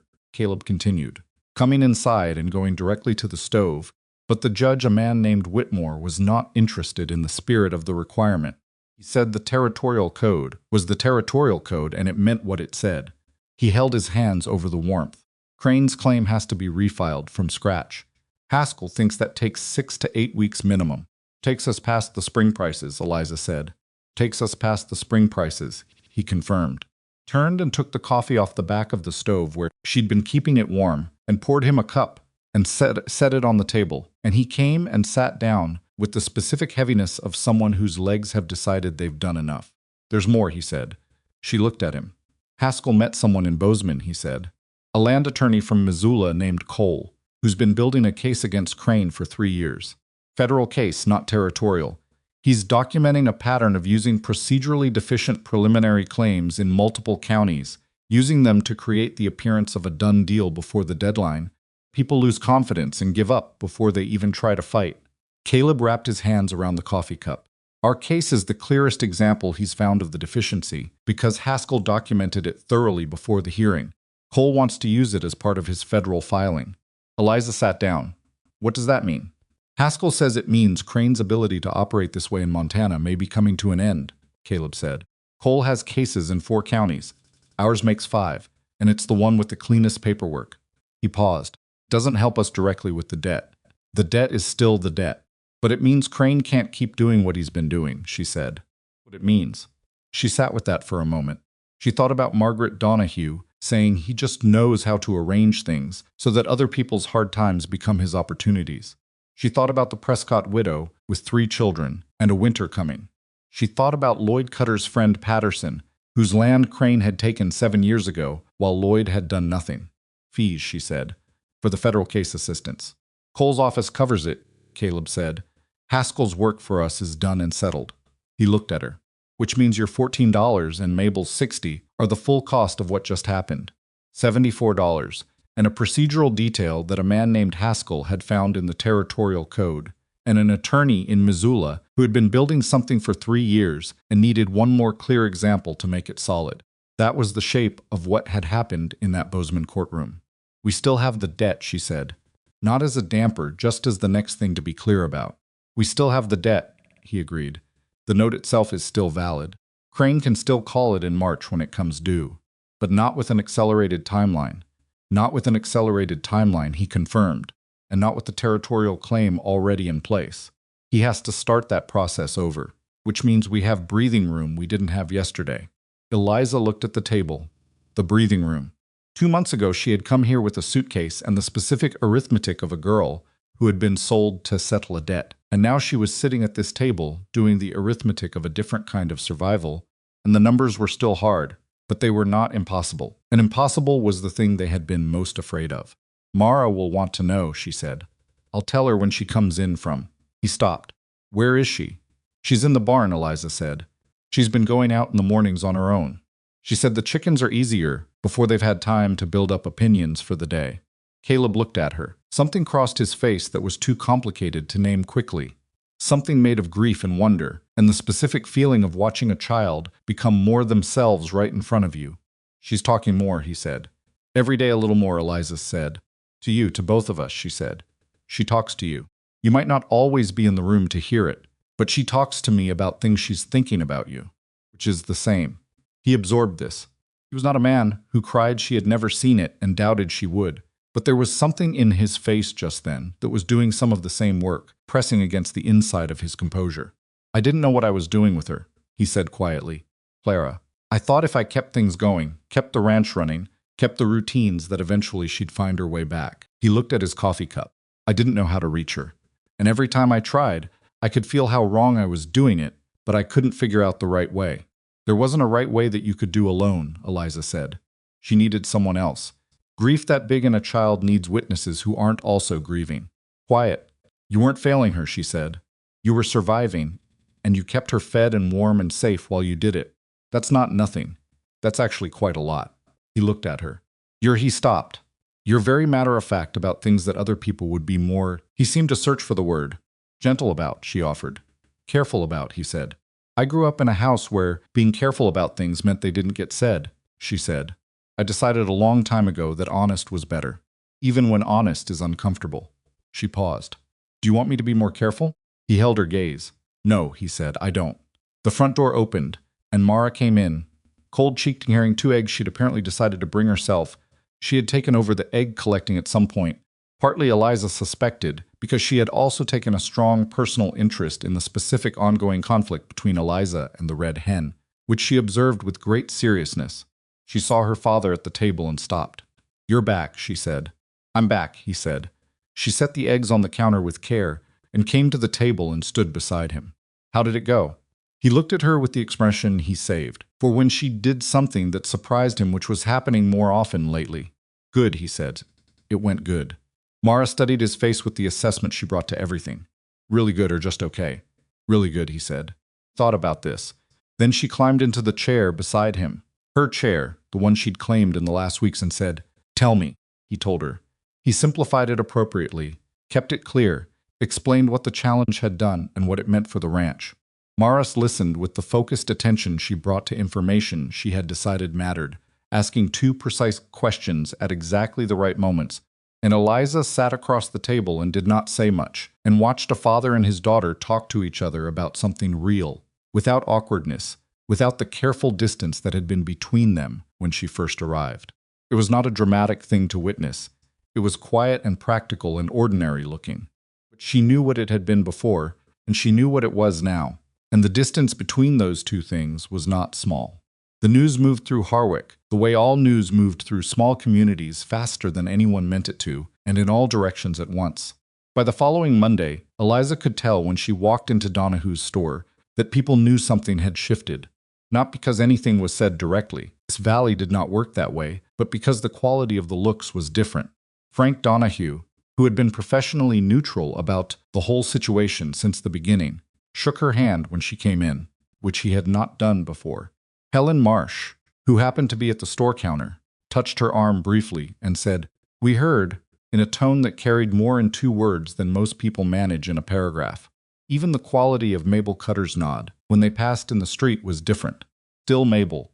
Still that particular upright quality she brought to everything. But the verdict in it was different. It was not waiting for proof anymore. It was acknowledging something already established. Eliza noticed all of this and did not make any particular response to any of it because she had not done what she'd done in order to be noticed, and the noticings made her slightly uncomfortable in the way of someone who is used to functioning best when no one is watching. She had a larger concern, which was the remaining debt. Challenge had bought time. Spring cattle prices, which Caleb tracked with the focused attention to someone whose life was indexed to them, were showing early indicators that were better than the previous year. Tom Brightwell sent a note saying the 2 steers he was holding were in good condition and ready for repurchase at the agreed terms. The Donahue store sales had been consistent, and the 2 Forks orders were becoming a reliable line. But consistent and reliable and better than expected were still not going to close the gap by themselves. She had done the numbers 6 times in 6 days, and they came out the same each time. It was on a Wednesday afternoon, 9 days after the hearing, that the woman came to the ranch.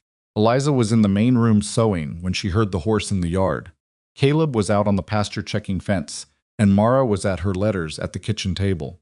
Eliza went to the door. The woman on the porch was perhaps 50, well-dressed by frontier standards, with a calm, assessing face that carried the particular quality of someone who has lived through serious things and arrived on the other side of them without losing their steadiness. She was traveling alone, which out here meant either confidence or necessity, and she had the look of someone for whom it was confidence. Mrs. Rourke, she said. Then, correcting herself, Miss Wren? I wasn't sure of the correct. Eliza is fine, Eliza said. Can I help you? My name is Ruth Hadley, the woman said. Came from Billings. I apologize for arriving without notice. I wanted to speak to you before I wrote, because some things are better said than written. She paused. May I come in? Eliza studied her for a moment, reading what she could from her face, which was honest in the specific way of someone who has given up on being anything other than what they are.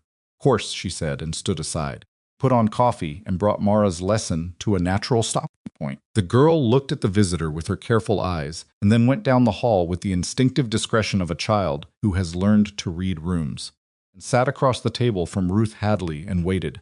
I was a mail-order bride, Ruth said, without preamble. 23 years ago. I came from Ohio to a man in Billings I had never met, with nothing but a trunk and the understanding that I owed him a household. She wrapped her hands around her coffee cup. He was not a bad man. He was also not a good one in the ways that matter. He died 11 years ago, and I have been managing his estate ever since, which turned out to be something I was considerably better at than he was. Eliza waited. I heard about your situation through a woman named Grace Cole, Ruth said. Her husband is the Missoula attorney who is building the federal case against Crane. Eliza straightened slightly. Grace and I have known each other for many years, Ruth said. When she wrote to me about the Rourke Ranch and the woman who had come as a mail-order bride and had organized a cooperative and hired an attorney on $14 and gotten Crane's claim thrown out of court, she paused. Well, I found I had a strong interest in meeting that woman. Eliza looked at her steadily. Why? Ruth looked back with the same directness.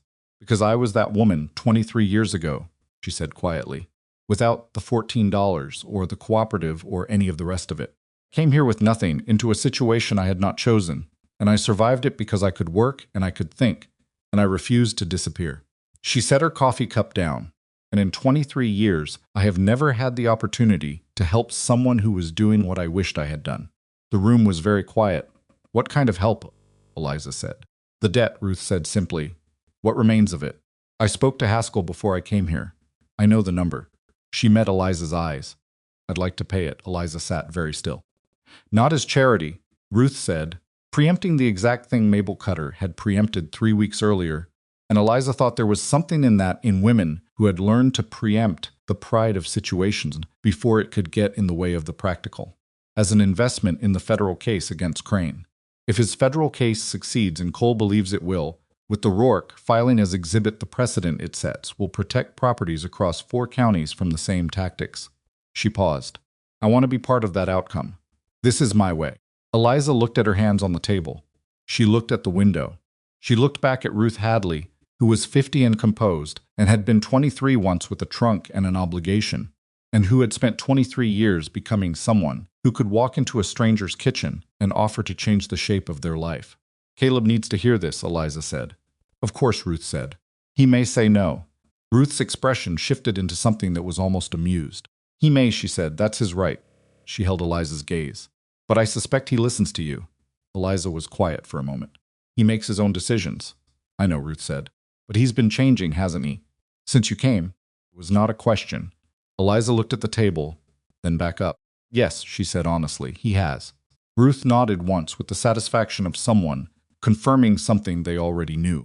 Then let's wait for him, she said, and let's have more coffee while we do. Eliza got up and poured it. Outside the cold was the same cold it had always been, persistent and without mercy, pressing against the walls of the house with its permanent intention. But inside there was the sound of 2 women at a kitchen table, and the smell of coffee, and somewhere down the hall, the small sound of a 7-year-old working on her letters. And in the pasture beyond the barn, a man checking his fence line, who would come in before dark and sits at a table where something had shifted so far from where it started that he probably couldn't yet see the full shape of it. But it was there. The shape of it was there, solid and real as the stones of the chimney, as the stitches in the finished quilt that lay folded at the end of the hall in a room. Eliza had not chosen and would not leave. When the sound of hooves in the yard came an hour later, she went to the door, called his name across the cold air. She told him there was someone he needed to meet. He came in from the cold with snow on his boots and the questions already in his face, and she stepped aside so he could see Ruth Hadley at the table. She watched him take in the presence of a stranger in his kitchen, the way he took in most things carefully, without immediate reaction. Reading what he could before he committed. Mr. Rourke, Ruth said, sit down. I have something I'd like to propose. He looked at Eliza. She gave him the small nod she had developed, for moments like this, the one that said, I have already assessed this, and you should hear it. Pulled out his chair and sat down, and Ruth Hadley told him what she had told Eliza, and the kitchen held all three of them in the way it had begun to hold things steadily, without drama, with the particular warmth of a space where people had decided to be honest with each other. Caleb listened all the way through before he said anything, which was how he listened to things that mattered. Then he was quiet for a long time. Then he said, "What would you need from us in return?" "Your cooperation with Cole's federal filing," Ruth said. "Documentation of everything. Testimony, if it comes to that." He looked at the table, at his hands, at Eliza. She held his gaze and let him make the decision, because it was his decision, and because she had learned in the months since she had come here that the most important moments were the ones where you held your ground and let the other person find theirs. "All right," he said. And just like that, the shape of the debt, the thing that had been pressing down on this house since before Eliza arrived, that had driven the advertisement and the contract and the arrangement that had brought her here, began to release. Not with a dramatic sound, not with any announcement at all. Just with a man's 2 words at a kitchen table, and a woman across from him who had driven from Billings because she remembered what it was to be standing on the other side of an impossible number with nothing but her own hands. Ruth Hadley stayed 3 days. She slept in the room at the end of the hall, Eliza's room, which Eliza had offered without hesitation, and moved her own things to the settee for, a gesture Ruth had initially refused and then accepted with the grace of someone who understood that generosity is sometimes best honored by receiving it cleanly. In those 3 days, she and Eliza sat at the kitchen table in the evenings and talked in the way of women who have recognized something in each other that doesn't require a long introduction. Ruth had built a freight business after her husband died. Not inherited it, built it from a 2-wagon operation running between Billings and the eastern settlements into something that employed 11 people and held contracts with 3 territorial suppliers. Talked about it the way Eliza talked about her, sewing not with pride exactly, but with the matter-of-fact certainty of someone who knows the value of their own work and does not need anyone else to confirm it. The first year was the worst, Ruth said on the second evening. Caleb had gone to check the barn, and Mara was asleep, and they had the kitchen to themselves in the specific quiet of a house that has settled into its night habits. Not because of the work. I was used to hard work. But because every single person I dealt with was waiting for me to fail. Not wanting me to fail, just waiting. Like they'd already made the calculation, and the calculation said I would. And they were just watching the math play out. "What changed that?" Eliza asked. "Nothing changed it," Ruth said. "Kept working. Eventually the math was different, and they noticed." She looked at her coffee cup. "That's the thing no one tells you about being underestimated. The solution isn't to convince anyone of anything. The solution is to keep going until the evidence accumulates on its own." Eliza thought about this later, lying on the settee under a spare blanket with the stove banked low. The evidence accumulates on its own. She had been doing that, she realized, without having a name for it. Every quilt finished, every sale made, everything kept running while Caleb rode to Bozeman or tended fence in the cold. It was all evidence accumulating. Not for anyone in particular. Just accumulating, the way snow accumulates, one thing at a time, until the weight of it becomes undeniable. On the 3rd morning, Ruth sat with Caleb at the table while Eliza was in the barn doing the morning round, and when she came back in, they were both there with the ledger open between them and a sheaf of papers that Ruth had brought from Billings. She had prepared the documentation herself, a formal loan agreement, the terms clear and fair, witnessed by her own attorney in Billings, and requiring only Caleb's signature and a witness here. Mabel Cutter, who had apparently been written to in advance of Ruth's arrival, drove over that afternoon to serve as the Valley witness. She sat at the kitchen table with her coat still on and read the document through with the careful attention of a woman who does not sign or witness anything without understanding it first. Then she looked at Ruth Hadley across the table and said, "You drove from Billings in January." "I did," Ruth said. "That's either very determined or very foolish," Mabel said. "Usually both," Ruth said, and Mabel looked at her for a moment, and then, for the first time in Eliza's memory, laughed a real one, short and genuine. Caleb signed. Mabel witnessed. Ruth folded the document and put it in her traveling case with the efficiency of someone completing a transaction they are satisfied with. The debt was paid the following Tuesday when Caleb rode to the county office and settled the note in full. He had asked Eliza if she wanted to come. She had said no, not because it wasn't important, but because it was his name on the land, and that moment at the counter should be his. He had looked at her for a moment when she said it, and the look had something in it that she couldn't entirely read, but which settled somewhere in her chest and stayed there. Came home that afternoon and set a copy of the paid note on the kitchen table without a word. Then he went to the barn. Eliza picked up the paper and read it and set it back down and went on with what she was doing. February moved differently than January had. Cold was technically the same. The thermometer didn't care about anyone's psychological landscape, but the quality of the days had changed in a way that was hard to attribute to anything specific and impossible to deny. The house felt less like something being defended and more like something being lived in. Small things shifted without announcement. Caleb started eating breakfast at the table instead of standing at the stove, a change so gradual Eliza couldn't have said when exactly it happened. Mara began leaving things on Eliza's sewing shelf, a button she'd found particularly interesting, a piece of ribbon, once a small drawing she'd made of the red hen that was so accurate in its rendering of the bird's personality that Eliza had to look at the wall for a moment before she trusted her face. Pinned the drawing to the shelf without comment. Morris saw it there the next morning and did not say anything either, but she stood looking at it for longer than necessary before she went to her chair. Cooperative arrangement with Mabel Cutter's wool was producing results that had exceeded Eliza's initial projections, part because word from the Two Forks families had spread further than she'd anticipated. A woman in a settlement 2 days north had sent an order by messenger, which was new territory and required Eliza to revise her production schedule. Helen Marsh had begun processing batting with an efficiency that suggested she had been waiting for a reason to use her capacity properly, and the two of them had developed a working correspondence that was practical and warm in equal measure. Eliza was repaying Mabel's $60 in installments from the cooperative proceeds, ahead of schedule, which she knew mattered to Mabel in ways that went beyond the money itself. Haskell sent word in mid-February that Cole's federal filing was complete. The Rourke documentation had been entered as the primary exhibit. Cole believed the case would be heard before the end of the territorial court year. Aldous Crane's name appeared twice more in Eliza's awareness that month, and both times in contexts that suggested his operations were experiencing friction he had not anticipated. A note from Margaret Donahue mentioned that 2 men from the Helena Land Office had been seen at the registry in Harwick asking questions. A week later, Lloyd Cutter told Caleb over a fence line that Crane had failed to secure a parcel east of the valley he'd been expecting to acquire, for reasons that hadn't been made public. Eliza heard these things and noted them and did not celebrate, because partial victories have a way of feeling more complete than they are, and she had learned to be precise about what was actually finished and what was still moving. It was in the second week of February that Caleb asked her to walk with him.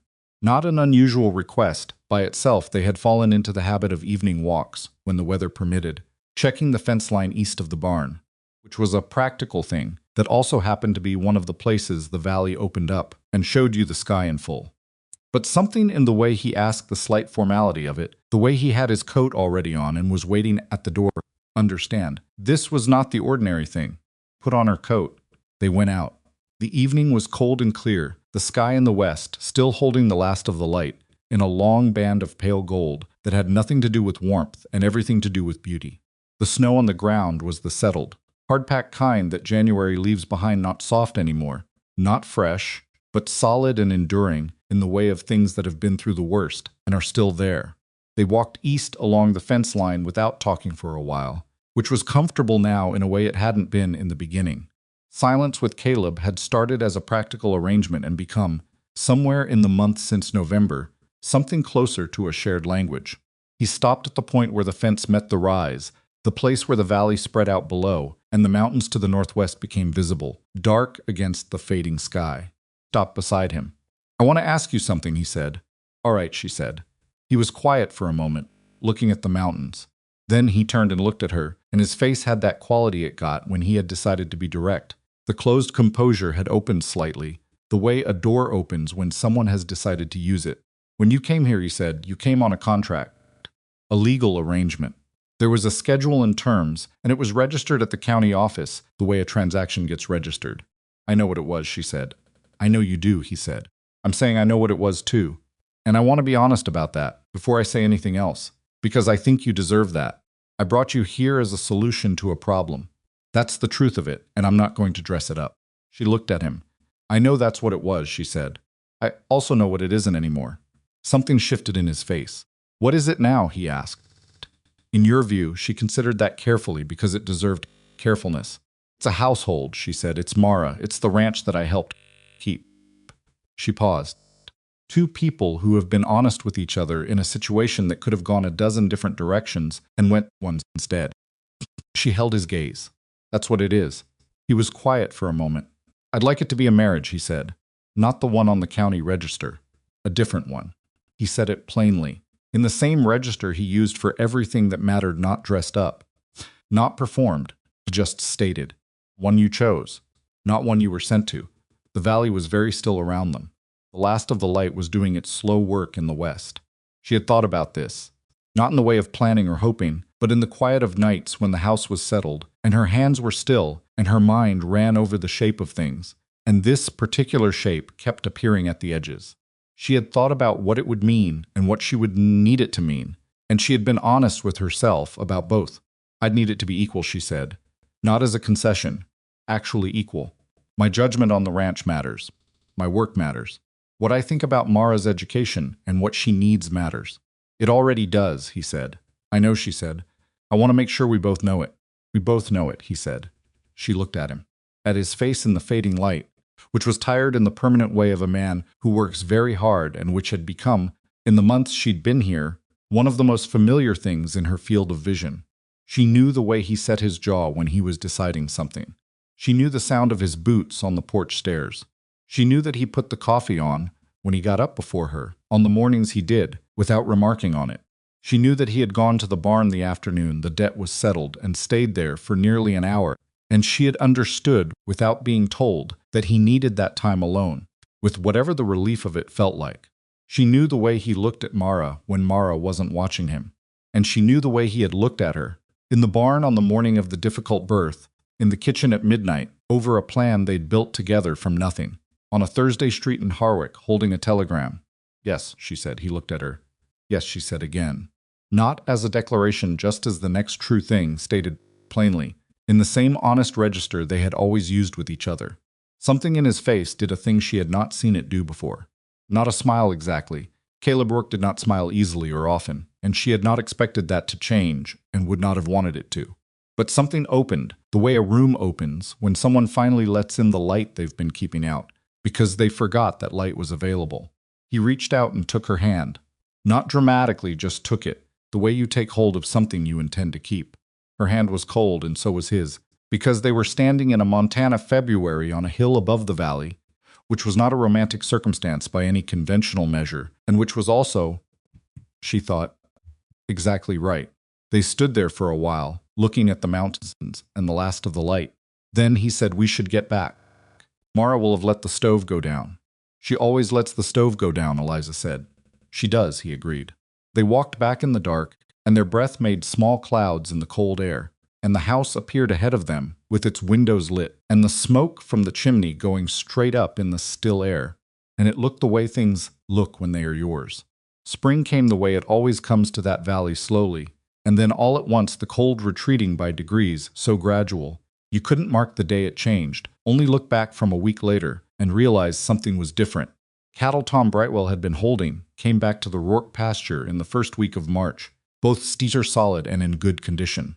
Caleb repurchased them at the agreed terms and shook Brightwell's hand at the fence line, and Brightwell said, in the way of a man who is not given to speeches, glad it worked out, and that was the whole of the ceremony.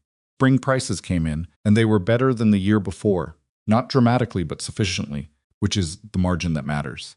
Ruth Hadley's loan was being repaid on schedule. Eliza had restructured the repayment from the sewing cooperative proceeds and from the operational savings that came from having the household run efficiently, not extravagantly, not with waste, but in the deliberate way of someone who knows the difference between necessary and unnecessary and doesn't confuse them. Mabel Cutter's wool profits had been calculated and distributed, and Mabel had received her 30% to the penny she had verified against Eliza's ledger, with a thoroughness that was not distrust but was the basic competence of a woman who does not let sentiment replace arithmetic. She had looked up from the ledger and said, "You're good at this," in a tone that suggested she was revising an assessment she had begun forming the day. Eliza had walked into her barn. "I had good reasons to be," Eliza said. "You still do," Mabel said. She left it at that. Helen Marsh had proposed expanding the cooperative in spring, when more material would be available, and the market north toward Two Forks had demonstrated it would bear more volume. Eliza had been thinking the same thing. They had sat in Helen's kitchen one afternoon in early March and drawn up a rough plan on the back of a flour sack paper. Two women with pencils and practical minds working through numbers that were not dramatic but were real, and when they finished, Helen had looked at what they'd produced and said, "I've been waiting for something like this for a long time." "The capacity was always here," Eliza said. "It just needed organizing." Helen looked at her. "You make it sound simple. It isn't simple," Eliza said. "But it's possible, which is what matters." The federal case against Aldous Crane was proceeding according to Haskell's periodic updates, with the methodical pace of legal processes that have been built properly from the beginning. Cole had filed in the first week of February, citing 5 counties and a documented pattern of procedurally deficient preliminary claims used to accelerate property transfer from debt-holding individuals. The Rourke documentation was, as he had anticipated, the clearest example in the filing. In April, Eliza received a letter from Cole's office directly. It was formal and professional in its language, but the substance of it was clear. The territorial court had ruled in favor of the multi-county challenge. Crane's methodology, the filing of preliminary claims through incorrect county offices, combined with the deliberate use of the compressed timeline to discourage legal response, was ruled to constitute a pattern of procedural manipulation in violation of territorial land codes. He was ordered to relinquish all preliminary claims currently filed under this methodology and was barred from filing new claims in the 4 affected counties for a period of 2 years pending review. It did not undo what he had already taken. The Prescott land was not returned. Patterson's land was not returned. The people who had not had a Haskell or an Eliza or a Ruth Hadley in their corner had already lost what they'd lost, and the legal system was not built to give back what it had already allowed to be taken. That was the part that stayed with Eliza even after the letter was folded and put away. The unfairness of it, the clean structural unfairness of a system that could stop something going forward, but could not undo what it had already allowed. She thought about the Prescott widow and her children. She thought about Patterson, who had presumably rebuilt somewhere or not, and whose friend Lloyd Cutter carried the specific guilt of a man who had watched and not acted. She thought about the fact that she and Caleb had gotten through, because they had found each other, because a procedural deficiency had existed, and a lawyer in Bozeman had been looking for it, and a woman in Billings had heard the story, and driven through January cold because it moved her. Take away any one of those things, and the outcome was different. Take away Ruth Hadley and the debt stands. Take away Haskell and the preliminary claim accelerates. Take away Eliza's $14, and Haskell doesn't file. Take away the advertisement Caleb had placed in the Helena Courier, and none of it happens at all. There was something important in that, she thought. Something worth sitting with. The margin between getting through and not getting through had been so narrow, and it had been made of such specific, non-repeatable things: a particular woman's stubbornness, a particular man's honesty about his debt, a particular lawyer's nose for procedural detail. None of it was a system. None of it was guaranteed to anyone else. That was the argument for building something more durable. She and Helen Marsh were, in their modest way, trying to do that, build something that distributed capability across more hands, so that the next woman who came here with nothing would not have to invent everything from scratch. She didn't know how far it would go. You rarely do at the beginning. Mara spoke at breakfast on a morning in late March, with the conversational confidence of someone who has decided that words are a reliable tool and intends to use them. "I want to learn to ride properly," she said over her porridge. Not to anyone in particular to the table, in the way of a child who has been practicing a sentence in her head and is now simply delivering it. Caleb looked at her. "You know how to ride. I know how to sit on a horse while it goes slowly," Mara said, with a precision that was so exactly her father's that Eliza had to look at her plate. "It's not the same as riding properly." "She has a point," Eliza said. Caleb looked at Eliza, then back at Mara. "Who are you going to learn from?" "You," Mara said. "You're the best rider in the valley. Everybody says so." He looked at her for a moment, with the expression he hadn't quite learned to hide, the one that appeared when Mara did something that reminded him she was 8 years old and had been paying close attention to the world around her for all 8 of those years. "All right," he said. "Saturday." Mara went back to her porridge with the satisfaction of a transaction completed. "She's going to be extraordinary," Eliza said quietly, when Mara had gone to get her coat. "She already is," Caleb said. He was looking at the door she'd gone through. She's been extraordinary since she was born, and I spent most of the last year being too frightened to see it clearly." Eliza looked at him. "I was afraid," he said, "of doing it wrong, of making the grief worse somehow, of saying the wrong thing and losing whatever was still there." He paused. "I kept thinking, if I just keep things steady, keep everything running, eventually it would." He stopped, thought it would do. "Come back on its own." "Grief doesn't work that way," Eliza said. "No," he said. "Doesn't." She looked at her coffee. "Neither of you needed to be fixed," she said.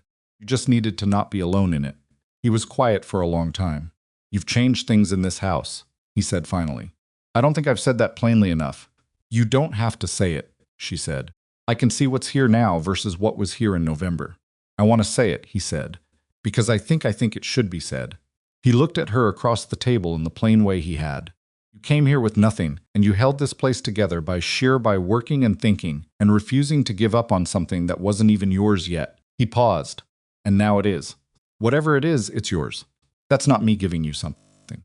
You built that." She held his gaze. She felt something in her chest that was not comfortable. Exactly, it was the specific discomfort of being seen accurately, which is different from being seen kindly, and harder to sit with. "I didn't do it alone," she said. "No," he said, "neither did I." He looked at his hands. That's new for me, not doing things alone."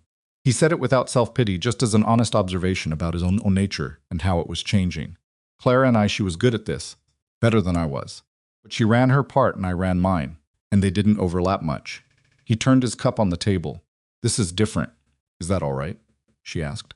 He looked at her. "Yeah," he said. "It's better, actually." He said it like something he'd been working up to admitting. "It's considerably better." The wedding, the second one, the one that counted, was a small thing, because they were both people who found large things difficult in proportion to their importance. Tom Brightwell came, and Mabel and Lloyd Cutter, and Helen Marsh and her husband, and Margaret and Frank Donahue. Ruth Hadley sent a letter with a pressed wildflower from the Billings Valley, and a note that said, in her efficient handwriting, "Make it what you need it to be. It already looks like what it should." Mara wore a dress Eliza had made her, not the too short one she'd arrived in, but a new one, properly hemmed, in a blue-gray that was close to the color of her eyes. She stood beside Eliza during the ceremony, with her hands folded in front of her and her face serious and present, and at the moment, the county registrar completed the formal language. She took Eliza's hand and held it, which she had not planned, and which she did without looking up, just as a fact that needed to be stated physically. Eliza held it back. She did not look down. She looked forward at Caleb, who was looking at her with the expression she had come to know. Meant he was feeling something larger than he had language for, and was not going to pretend otherwise. It was not a perfect moment. Nothing was. Her shoes were slightly too tight, and the registrar had mispronounced her name twice. Mabel Cutter cried, and then looked annoyed at herself for it. Lloyd Cutter shook Caleb's hand for a long time without saying anything, which said everything. The celebration after, in the Rourke kitchen, was crowded in a way that made the house feel small and alive, and warm in a way it had not felt since before Clara died. The red hen, disturbingly, got into the yard during the proceedings, and had to be retrieved by Brightwell's hired man, took longer than expected, and produced a running commentary from Mara that was the funniest thing anyone had heard in that yard in a long time. None of it was smooth. None of it was the way things look when someone has arranged them for effect. It was just people in a kitchen and a yard, doing the specific human work of marking a thing that mattered with their presence.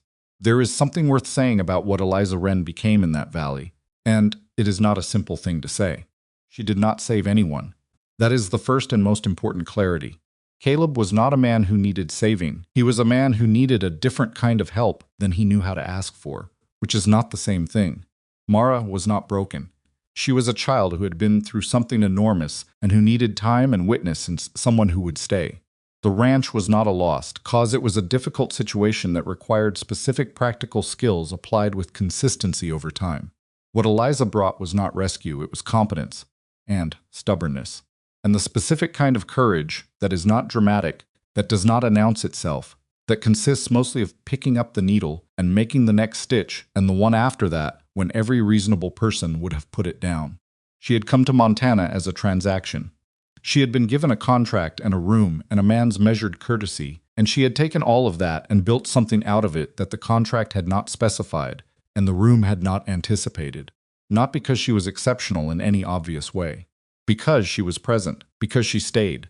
Because she looked at a half-finished quilt and understood that the seam between what one woman had done and what another could do did not need to be hidden. It needed to be honest.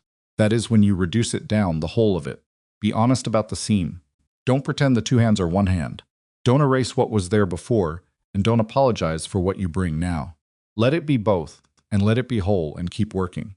Cooperative Helen Marsh and Eliza built that spring grew over the following years into something neither of them had fully imagined at the beginning, a network of women across 4 settlements who shared materials and skills, and the specific knowledge of people who have learned to see what others overlook. It was never formal, it never had a name. It operated through letters and kitchen table meetings and the kind of practical solidarity that doesn't require sentiment to function. Mara Rourke learned to ride properly by May. By the following winter, she was riding better than properly, with the instinctive ease of someone born to it, and Caleb watched her from the fence with an expression that was too complicated for a single word, but which Eliza, standing beside him with her arms crossed against the cold, understood completely. "Going to be something," he said. "She already is," Eliza said. "You said so yourself." He looked at her. The look held everything it had been holding for months, the particular history of 2 people who came to each other sideways and had been building something straight ever since. "I did," he said. The ranch in the Gallatin Valley did not become prosperous in the storybook sense. It became stable, which is not the same thing, and is in most ways more valuable. The cattle prices had their good years and their bad ones. The winters were the winters, some of them easy, some of them the kind that press the walls and test the people inside them. There were seasons where money was tight and seasons where it wasn't, and in both kinds Eliza kept her ledger and Caleb kept his fence line, and the work kept being what work is unglamorous and necessary, and occasionally, in the specific way of unglamorous necessary things, deeply satisfying. Ruth Hadley came twice more in the summers of the following 2 years. She and Eliza corresponded regularly. The letters were practical and warm, the letters of 2 women who understood each other's situation from the inside. In the second summer, Ruth brought a young woman with her, a girl of 20 who had come to Billings in an arrangement similar to the one Eliza had come to Montana in, and who was, Ruth said simply, in need of someone to talk to who had been through it. Eliza sat with her at the kitchen table for most of an afternoon, while Caleb took Ruth out to see the improved pasture fence, and Mara showed Ruth's horse extreme and unsolicited hospitality in the barn. The girl, her name was Nora. She was from Wisconsin. She had the particular expression of someone trying very hard to hold their composure because they have been holding it for so long, and the effort is becoming visible talked, and then eventually stopped talking and just sat for a while in the kitchen that smelled of bread and coffee and the faint cedar smell of the quilt folded on the settee. "Does it get easier?" she asked finally. Eliza thought about the honest answer, which was the only kind she gave. "The hard parts don't all go away," she said. "Some of them you just carry differently after a while." She looked at her hands on the table. "What gets easier is knowing you're still here, that you made it through the thing you weren't sure you'd make it through." She paused. "And every time you make it through something, you know a little more clearly what you're actually made of." Nora looked at the table. "What are you made of?" Eliza asked. The girl was quiet for a long time. "I don't know yet," she said. "No," Eliza said, "you don't. That's not a failure. That's just the beginning." Outside the kitchen window, the valley was green in the summer, in the specific way of places that have survived a hard winter and grown back from it, not soft, not gentle, but full of a vitality that knows its own cost. The mountains to the northwest were clear against a sky that had nothing left to prove. The fence lines ran straight across the pasture, the repaired east section visible from the window, if you knew where to look, which Eliza did, because she had watched it go up and she knew every post. This was the thing about building something in difficult ground. You knew every post. You knew where the repairs were and what the repairs had cost, and what would have happened if the repairs hadn't been made. You knew the fence not as a given, but as a choice, made repeatedly, by people who had decided it was worth maintaining. That was not a lesser knowledge than the knowledge of easier things. Deeper one. Eliza Rourke, she had taken the name, not because she had to, but because she wanted to, because names are also. Choices looked at her valley through her kitchen window on a summer afternoon, with a young woman sitting at her table who was at the beginning of something she couldn't yet see the shape of, and she felt, without drama and without the need to announce it, that she was exactly where she was supposed to be, not because it had been planned, not because it had been easy, because she had stayed, because she had picked up the needle and made the next stitch when she could have put it down, and the one after that, until the thing she was making had become something she was living inside. That was the whole of it. That was all it had ever been. Quilt, folded on the settee in the main room, held its two kinds of stitches, one woman's and another's, in a pattern that was complete, because both hands had been willing to work, and honest about where one had stopped and the other had begun. It had been used every winter since it was finished. It showed that use, a worn corner where Mara had a habit of holding it, a faded section along one edge from the years of afternoon light. It was not a perfect thing. It was a whole one, which is considerably better,